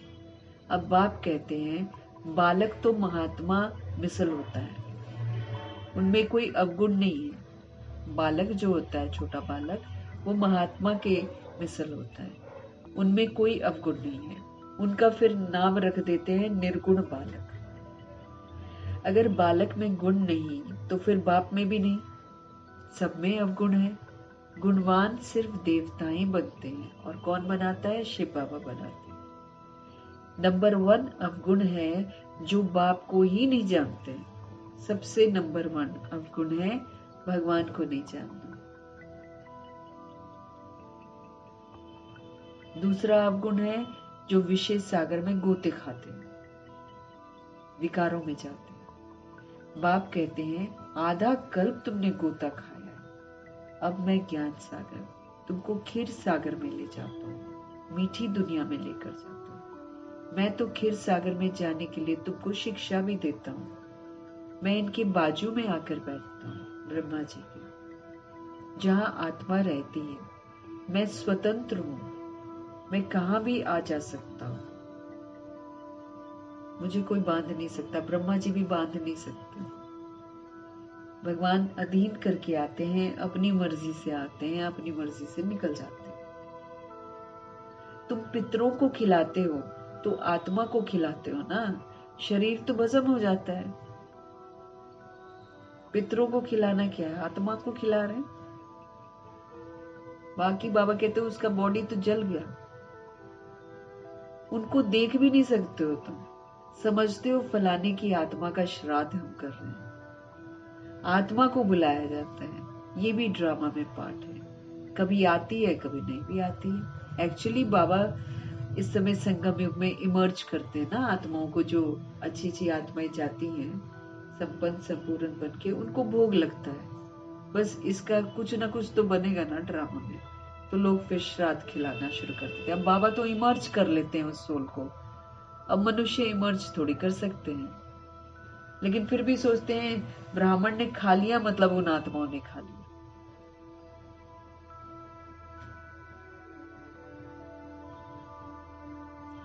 समझते हो फलाने की आत्मा का श्राद्ध है, आत्मा को बुलाया जाता है। ये भी ड्रामा में पार्ट है, कभी आती है कभी नहीं भी आती है। कोई बताते हैं कोई नहीं भी बताते हैं। यहाँ भी आत्मा को बुलाते हैं, आकर बोलती है, परंतु ऐसे नहीं बताती कि फलानी जगह मैंने जन्म लिया। अब जैसे मनमोहिनी दीदी आती हैं, प्रकाशमणि दादी आती हैं, है ना, जगदीश भाई आते हैं, तो कहाँ बताते हैं कि हम लोग ने कहाँ जन्म लिया। उतना इजाजत थोड़ी है। सिर्फ इतना कहेंगे कि हम बहुत सुखी हैं, अच्छे घर में हमने जन्म लिया। प्रकाशमणि दादी ऐसे ही बताती हैं। अच्छे ज्ञान वाले बच्चे अच्छे घर में जाएंगे, कम ज्ञान वाले फिर कम मर्तबा पाएंगे। कम ज्ञान वाले मतलब कम धारण करने वाले। ज्ञान तो सभी हमको मिल रहा है ना, लेकिन ज्ञान को हम कितना धारण करते हैं और कितना समझ से पाठ बजाते हैं, उसके अनुसार मर्तबे तय होते हैं। ये नहीं कि हम पढ़ लेंगे तो हमको मर्तबा हाई मिलेगा, नहीं। पढ़ाई कह क्या रही है, वो जब हम करेंगे तब हमको ऊंचा मर्तबा मिलेगा। कम ज्ञान वाले कम मर्तबा पाएंगे। बाकी सुख तो है। राजा बनना अच्छा है ना, या दासी बनना अच्छा है? अब भगवान कहते दासी मत बनो ना, बनना है तो फिर राजा बनकर दिखाओ। तो राजा बनना अच्छा है ना, या दासी बनना अच्छा है? राजा बनना है तो फिर भगवान कहते इस पढ़ाई में लग जाओ, फिर तो स्वराज्य अधिकारी बनो और इस पढ़ाई में लग जाओ। दुनिया तो बहुत गंदी है, इससे हम सोचेंगे कि अच्छाई एक्सपेक्ट करेंगे तो अच्छाई थोड़ी हमको यहाँ पर मिलने वाली है। दुनिया तो गंदी हो गई है, बहुत गंदी हो गई है। दुनिया के संग को पार करता है, नहीं सॉरी, दुनिया के संग को कहेंगे कुसंग। अगर हम दुनिया का संग करते हैं, अगर हम उनकी मत पर चलते हैं, तो हम बैड संग करते हैं, कुसंग है वो। एक सत का संग ही पार करता है, बाकी सारे संग तो डुबो देते हैं। एक सत का संग ही पार करता है, बाकी सारे संग हमको क्या करते हैं, डुबा देते हैं। बाप तो सबकी जन्म पत्री जानते हैं ना, बाप तो सबकी जन्म पत्री जानते हैं। ये पाप की दुनिया है, ये पाप आत्माओं की दुनिया है, तब तो पुकारते हैं हमको कहीं और ले चल। इस पाप की दुनिया से हमको कहीं और ले चल, जहाँ सुख और चैन मिले। ऐसे पुकारते हैं भगवान को। जब खून खराबा होता है, जब रॉयट्स होते हैं, जब इंसान को धोखा मिलता है, तो वो भगवान को कहता है ना, हमको दूर कहीं ले चलो इस पाप आत्माओं की दुनिया से।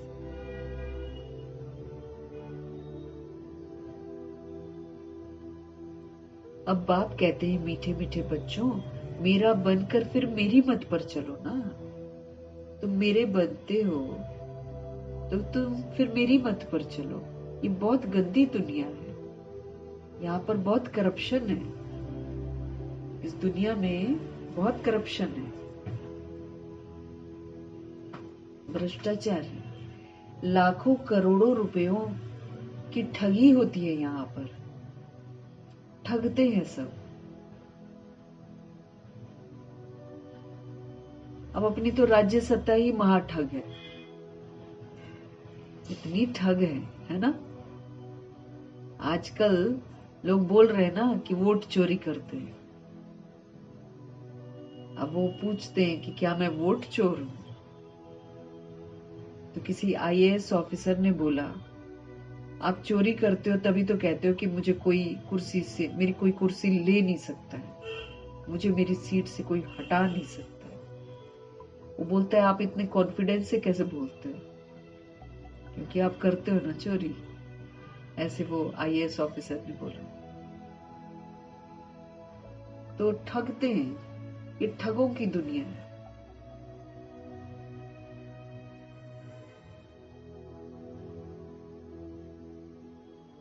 हर चीज पर टैक्स, हर चीज पर टैक्स।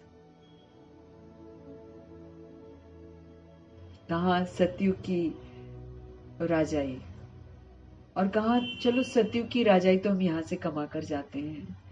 द्वापर युग की राजाई भी अच्छी हुआ करती थी। राजा जो है वो प्रजा के बारे में सोचता था। कई राजा तो अच्छे थे, ब्रह्मा जी होंगे कई राजा तो अच्छे थे जो घूम घूम कर देखते थे कि जो प्रजा है सुखी है कि नहीं है, कहीं किसी को कोई दुख तो नहीं है। ऐसे घूम घूम कर कोई कोई राजा देखते थे। अब तुम मरो जियो, हमारी पॉकेट में पैसा आना चाहिए। इधर से भी आ जाए, उधर से भी आ जाए, सब जगह से आ जाए। तो बाबा कह रहे हैं लाखों करोड़ों रुपयों की ठगी होती है, ये इतनी गंदी दुनिया है। अब बाप आए हैं बच्चों को स्वर्ग का मालिक बनाने, तो अथाह खुशी होनी चाहिए ना। बाबा कहते हैं इस नर्क से निकाल कर, ठगों की दुनिया से निकाल कर बाबा हमको स्वर्ग का मालिक बनाने के लिए आए हैं, तो हमको अथाह खुशी होनी चाहिए ना। वास्तव में ये है सच्ची गीता। ये मुरली सच्ची गीता है। फिर ये ज्ञान प्राय लोप हो जाएगा, फिर प्रालब्ध सामने दिखाई देगी और ज्ञान नहीं होगा। अभी तुमको ये ज्ञान है, फिर दूसरा जन्म लेंगे, ज्ञान खलास, फिर प्रालब्ध है। अब जितनी एडवांस पार्टी गई हुई है उनको ज्ञान थोड़ी है, वो जो प्रालब्ध बनाकर गए हुए हैं वो लेकर वहां गए हैं और वैसे पाठ बजा रहे हैं। अब उनका पाठ है एडवांस में, लेकिन हाँ, बाबा जब वतन में बुला लेते हैं तो फिर ज्ञान इमर्ज होता है, वहां पर समझ मिलती है, क्लास भी लेते हैं बाबा उनकी वतन में। तो बाबा कहते हैं फिर है प्रालब्ध। तुमको पुरुषोत्तम बनाने के लिए बाबा पढ़ाते हैं। किस लिए पढ़ा रहे हैं? ताकि हम सब पुरुषोत्तम बने, सब पुरुषों में हम उत्तम बने।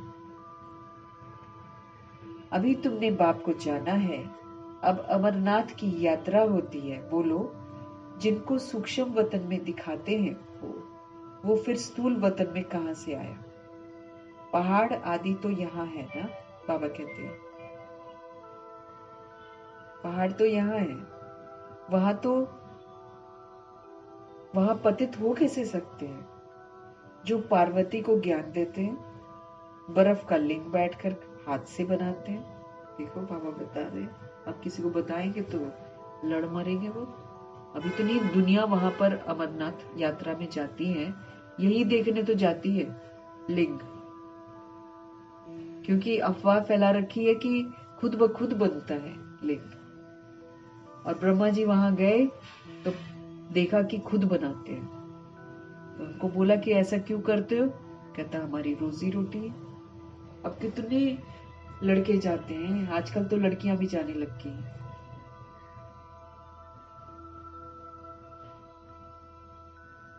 बाबा कह रहे हैं बर्फ का लिंग बैठ हाथ से बनाते हैं।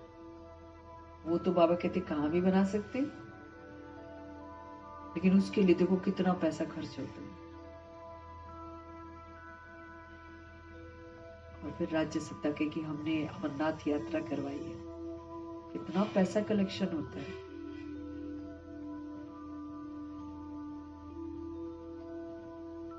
मनुष्य कितने धक्के खाते हैं, समझते नहीं है कि शंकर के पास पार्वती कहां से आ गई भाई, जो उनको पावन बनाएंगे।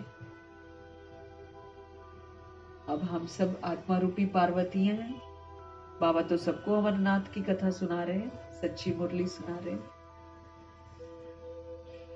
और शंकर जी, ब्रह्मा जी की उच्चतम अवस्था है पुरुषार्थ की, तो शंकर जी कहां पहाड़ों में जाकर एक पार्वती को कथा सुनाएंगे क्या? उसमें भी बताते हैं पार्वती सो गई, कबूतर जाग रहा था और कबूतर ने सुना और वहां पर कबूतर अमर हो गया। वहां पर कबूतर भी दिखाते हैं और कहते हैं ये अमर हो गया क्योंकि इसने शंकर की कथा सुनी है। कुछ भी कहानी बनाते हैं और मनुष्य कुछ भी यकीन करते हैं। अब बाबा बोलते हैं कि समझते नहीं कि शंकर के पास पार्वती कहां से आ गई जो उनको पावन बनाएंगे। शंकर कोई परमात्मा नहीं है, वो तो देवता है। वो तो ब्रह्मा जी की उच्चतम अवस्था है। मनुष्यों को कितना समझाया जाता है फिर भी समझते नहीं है। पत्थर बुद्धि बन गए ना, इसलिए पारस बुद्धि बन नहीं सकते। जितना मर्जी समझाओ, वो जो सुनी है ना झूठी कथा, उसको ही सत्य मानेगा। भगवान जो सत्य बताते वो नहीं सुनेगा।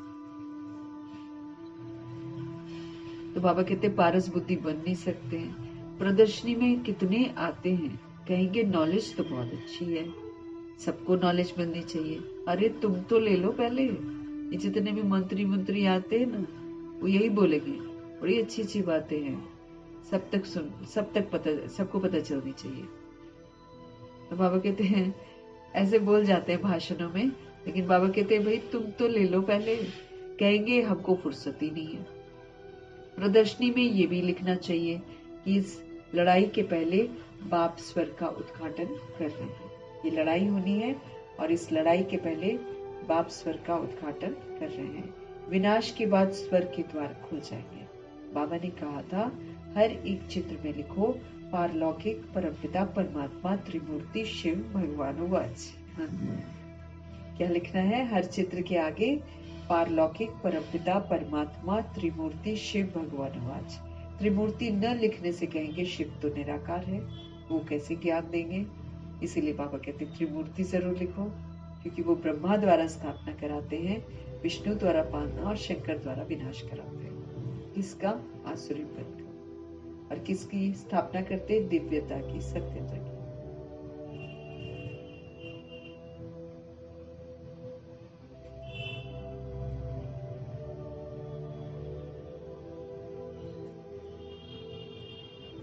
वो फिर कहेंगे वो तो निराकार है, वो कैसे ज्ञान देंगे। समझाया जाता है यही पहले गोरा था, श्री कृष्ण था, फिर अब सांवरा मनुष्य बना है। दादा लेखराज जी ब्रह्मा बनते हैं, वही कृष्ण बनते हैं, वही गोरे होते हैं, फिर वही साधारण पुरुष बन जाते हैं, तो वो फिर मनुष्य भी हो जाते हैं। अब तुमको मनुष्य से देवता बनाते हैं बाबा। बाबा अब मनुष्य से देवता बनाते हैं, फिर हिस्ट्री रिपीट होगी। फिर ये जो हिस्ट्री है बाबा कहते हैं ये फिर से रिपीट होगी।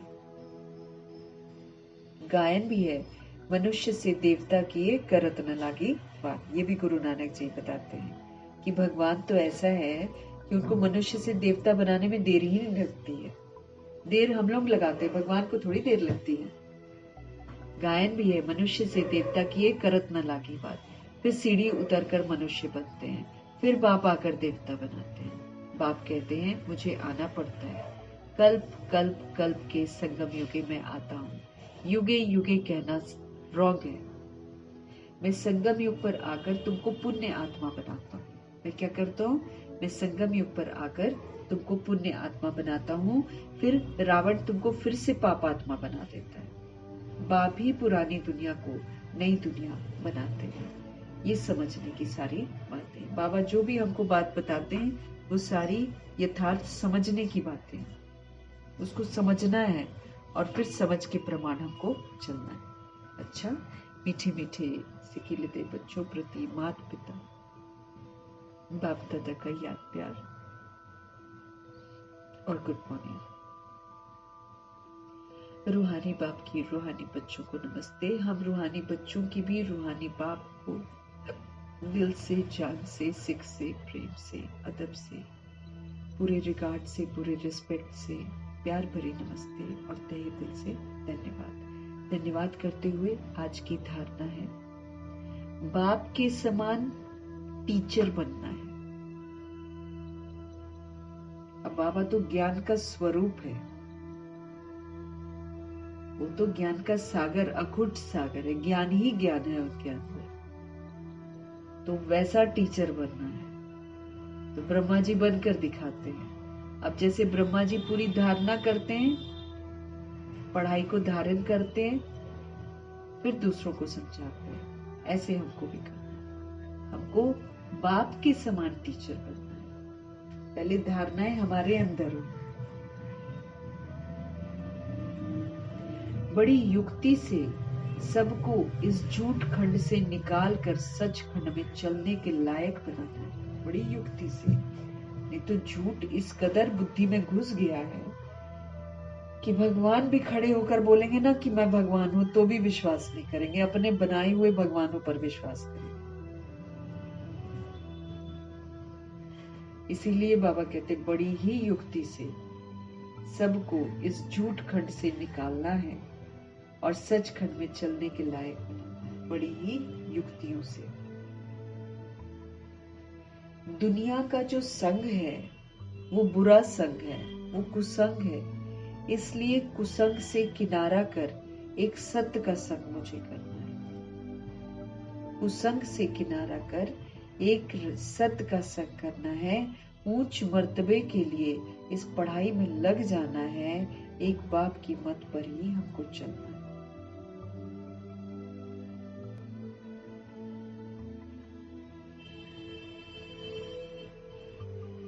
दुनिया का संग बुरा संग है, इसलिए कुसंग से किनारा कर एक सत्य का संग हमको करना है, परमात्मा का संग करना है। ऊंच मर्तबे के लिए इस पढ़ाई में हमको लग जाना है, एक बाप की मत पर ही अब हमको चलना है। सतगुरु जी का वरदान। अपना सब कुछ सेवा में अर्पित करने वाले गुप्त दानी पुण्य आत्मा भव। अपना सब कुछ सेवा में अर्पित करने वाले गुप्त दानी पुण्य आत्मा भव। जो भी सेवा करते हो उसे विश्व कल्याण के लिए अर्पित करते चलो, सबका कल्याण। जैसे भक्ति में जो गुप्त दानी पुण्य आत्माएं होती हैं, वो यही संकल्प करती हैं कि सर्व के भले प्रति है। वो जो गुप्त दान करती है वो स्थूल दान करती है ना, लेकिन जब भी वो स्थूल दान करती है ना, तो वो मन ही मन यही कहती हैं कि संकल्प यही करती हैं सर्व के भले प्रति हो। ब्रह्मा जी ऐसे ही करते थे, दादा लेखराज के रूप। जैसे आपका हर संकल्प सेवा में, बाबा कहते ऐसे आपका हर संकल्प, अब हम स्थूल तो नहीं, लेकिन बाबा कहते ऐसे आपका हर संकल्प जो है ना वो सेवा में अर्पित हो। कभी भी अपनेपन की कामना मत रखो, मेरा मेरा मेरा ये हो जाए, मेरा वो हो जाए, मेरा वो। हर संकल्प सेवा में अर्पित हो जाए। सर्व प्रति सेवा करो। जो सेवा विघ्न रूप बने उसे सच्ची सेवा नहीं कहेंगे। अगर कोई सेवा विघ्न रूप बन जाती है मेरी जिंदगी में, तो फिर उसको सच्ची सेवा नहीं कहेंगे। इसलिए अपनापन छोड़कर गुप्त और सच्चे सेवाधारी बनो। अपनापन छोड़ दो, मैं छोड़ दो, मेरा छोड़ दो और गुप्त और सच्चे सेवाधारी बनो।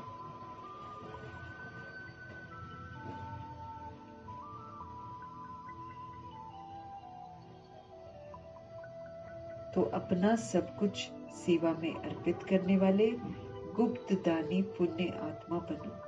जो भी सेवा करते हो उसे विश्व कल्याण के लिए अर्पित करते चलो। जैसे भक्ति में जो गुप्त दानी पुण्य आत्माएं होती हैं, वो यही संकल्प करती हैं कि सर्व के भले प्रति हो। ऐसे आपका हर संकल्प सेवा में अर्पित हो। कभी अपनेपन की कामना मत रखो, सर्व प्रति सेवा करो। जो सेवा विघ्न रूप बने उसे सच्ची सेवा नहीं कहेंगे। इसलिए अपनापन छोड़कर गुप्त और सच्चे सेवाधारी बन सेवा से विश्व कल्याण करते चलो। अपनापन छोड़ दो, बाबा कहते, गुप्त सेवा करो और सच्चा सेवाधारी बनकर सेवा से विश्व कल्याण करते चलो, सारे विश्व का कल्याण। सभी आत्माओं के प्रति संकल्प करेंगे तो फिर भगवान उसको फलीभूत कर देते।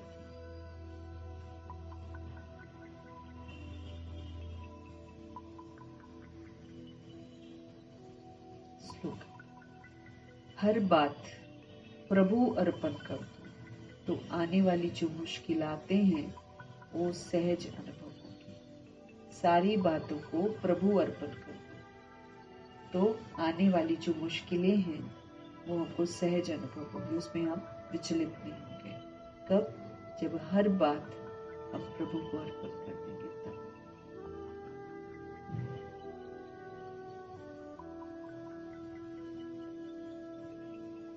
व्यक्त इशारे हमको मिल रहे हैं।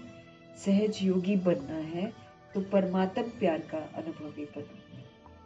आदि काल यानी कि दिन की शुरुआत, अमृत वेले अपने दिल में परमात्म प्यार को संपूर्ण रूप से धारण करो। आदि काल अमृत वेले अपने दिल में परमात्म प्यार को संपूर्ण रूप से धारण करो। अगर दिल में परमात्म प्यार, परमात्म शक्तियां, परमात्म ज्ञान फुल होगा तो कभी और किसी भी तरफ हमारा न लगाव होगा न स्नेह होगा। बाप से सच्चा प्यार है तो प्यार की निशानी है समान, बाप समान, कर्मातीत, करावन हार होकर कर्म करो और कराओ। कभी भी मन, बुद्धि व संस्कारों के वश होकर कोई भी कर्म मत करो। हमको इशारा दे रहे हैं भगवान कि आदि काल अमृत वेला होता है। दिन की शुरुआत जो है ना, उसकी शुरुआत जो होती है वो अमृत वेला होता है। तो आदि काल अमृत वेले अपने दिल में परमात्म प्यार को संपूर्ण रूप से धारण करो। अगर दिल में परमात्म प्यार, परमात्म शक्तियां, परमात्म ज्ञान फुल होगा, अगर हमारे दिल में भगवान के प्रति प्यार फुल होगा, परमात्म, अगर दिल में परमात्म प्यार, परमात्म जो शक्तियां हैं, परमात्म ज्ञान जो है फुल होगा, तो फिर हम कभी और किसी भी तरफ हमको अटैचमेंट नहीं होगा, कहीं भी स्नेह हमारा जा नहीं सकता। बाप से सच्चा प्यार है तो फिर प्यार की निशानी है बाप समान कर्मातीत बनो। करावन हार होकर कर्म करो, करावन हार होकर कर्म करो।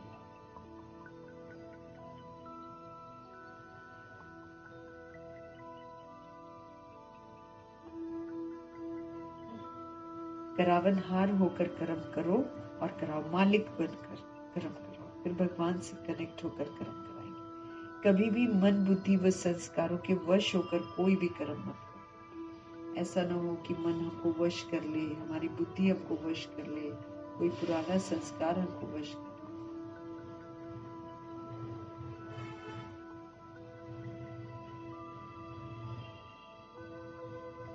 तो अमृत वेले से ही बाबा का परमात्म प्यार जो है वो दिल में भर लेना है, धारण कर लेना है।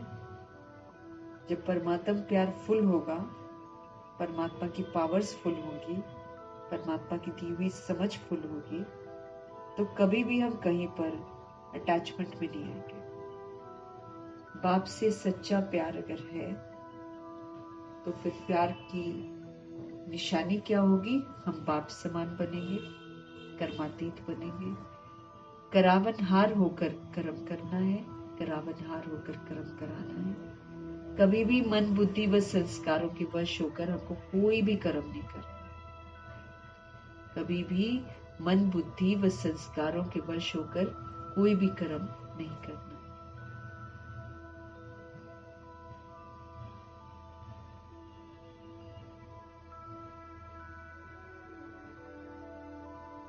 मीठे मीठे परमपिता परमात्मा जी का धन्यवाद करेंगे, ब्रह्मा माँ का धन्यवाद, जगदम्बा माँ का धन्यवाद, अष्ट रत्नों का धन्यवाद, नवग्रहों का धन्यवाद, एडवांस पार्टी की सोल्स का धन्यवाद, बची हुई जितनी भी आत्माएं हैं सबका धन्यवाद, पांच तत्वों का धन्यवाद, ड्रामा का धन्यवाद, प्रकृति का धन्यवाद, माया का धन्यवाद, यमदूत का धन्यवाद, करोड़ों की आबादी का धन्यवाद।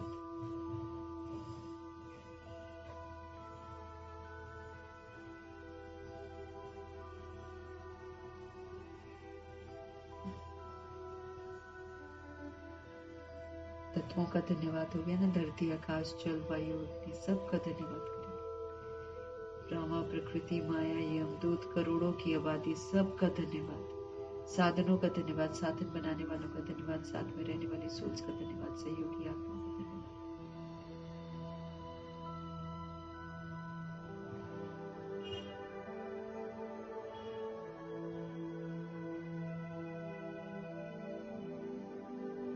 अविनाशी खजानों का धन्यवाद, समय का धन्यवाद, पूरे यूनिवर्स का धन्यवाद, शरीर रूपी इंस्ट्रूमेंट का धन्यवाद, आप सभी आत्माओं का धन्यवाद, सृष्टि की मेहमान नवाजी का तहे दिल से धन्यवाद करेंगे। अपनी तरफ से भी करेंगे और विश्व की सभी आत्माओं की तरफ से भी सृष्टि की मेहमान नवाजी का धन्यवाद करेंगे। धन्यवाद करते हुए शांति।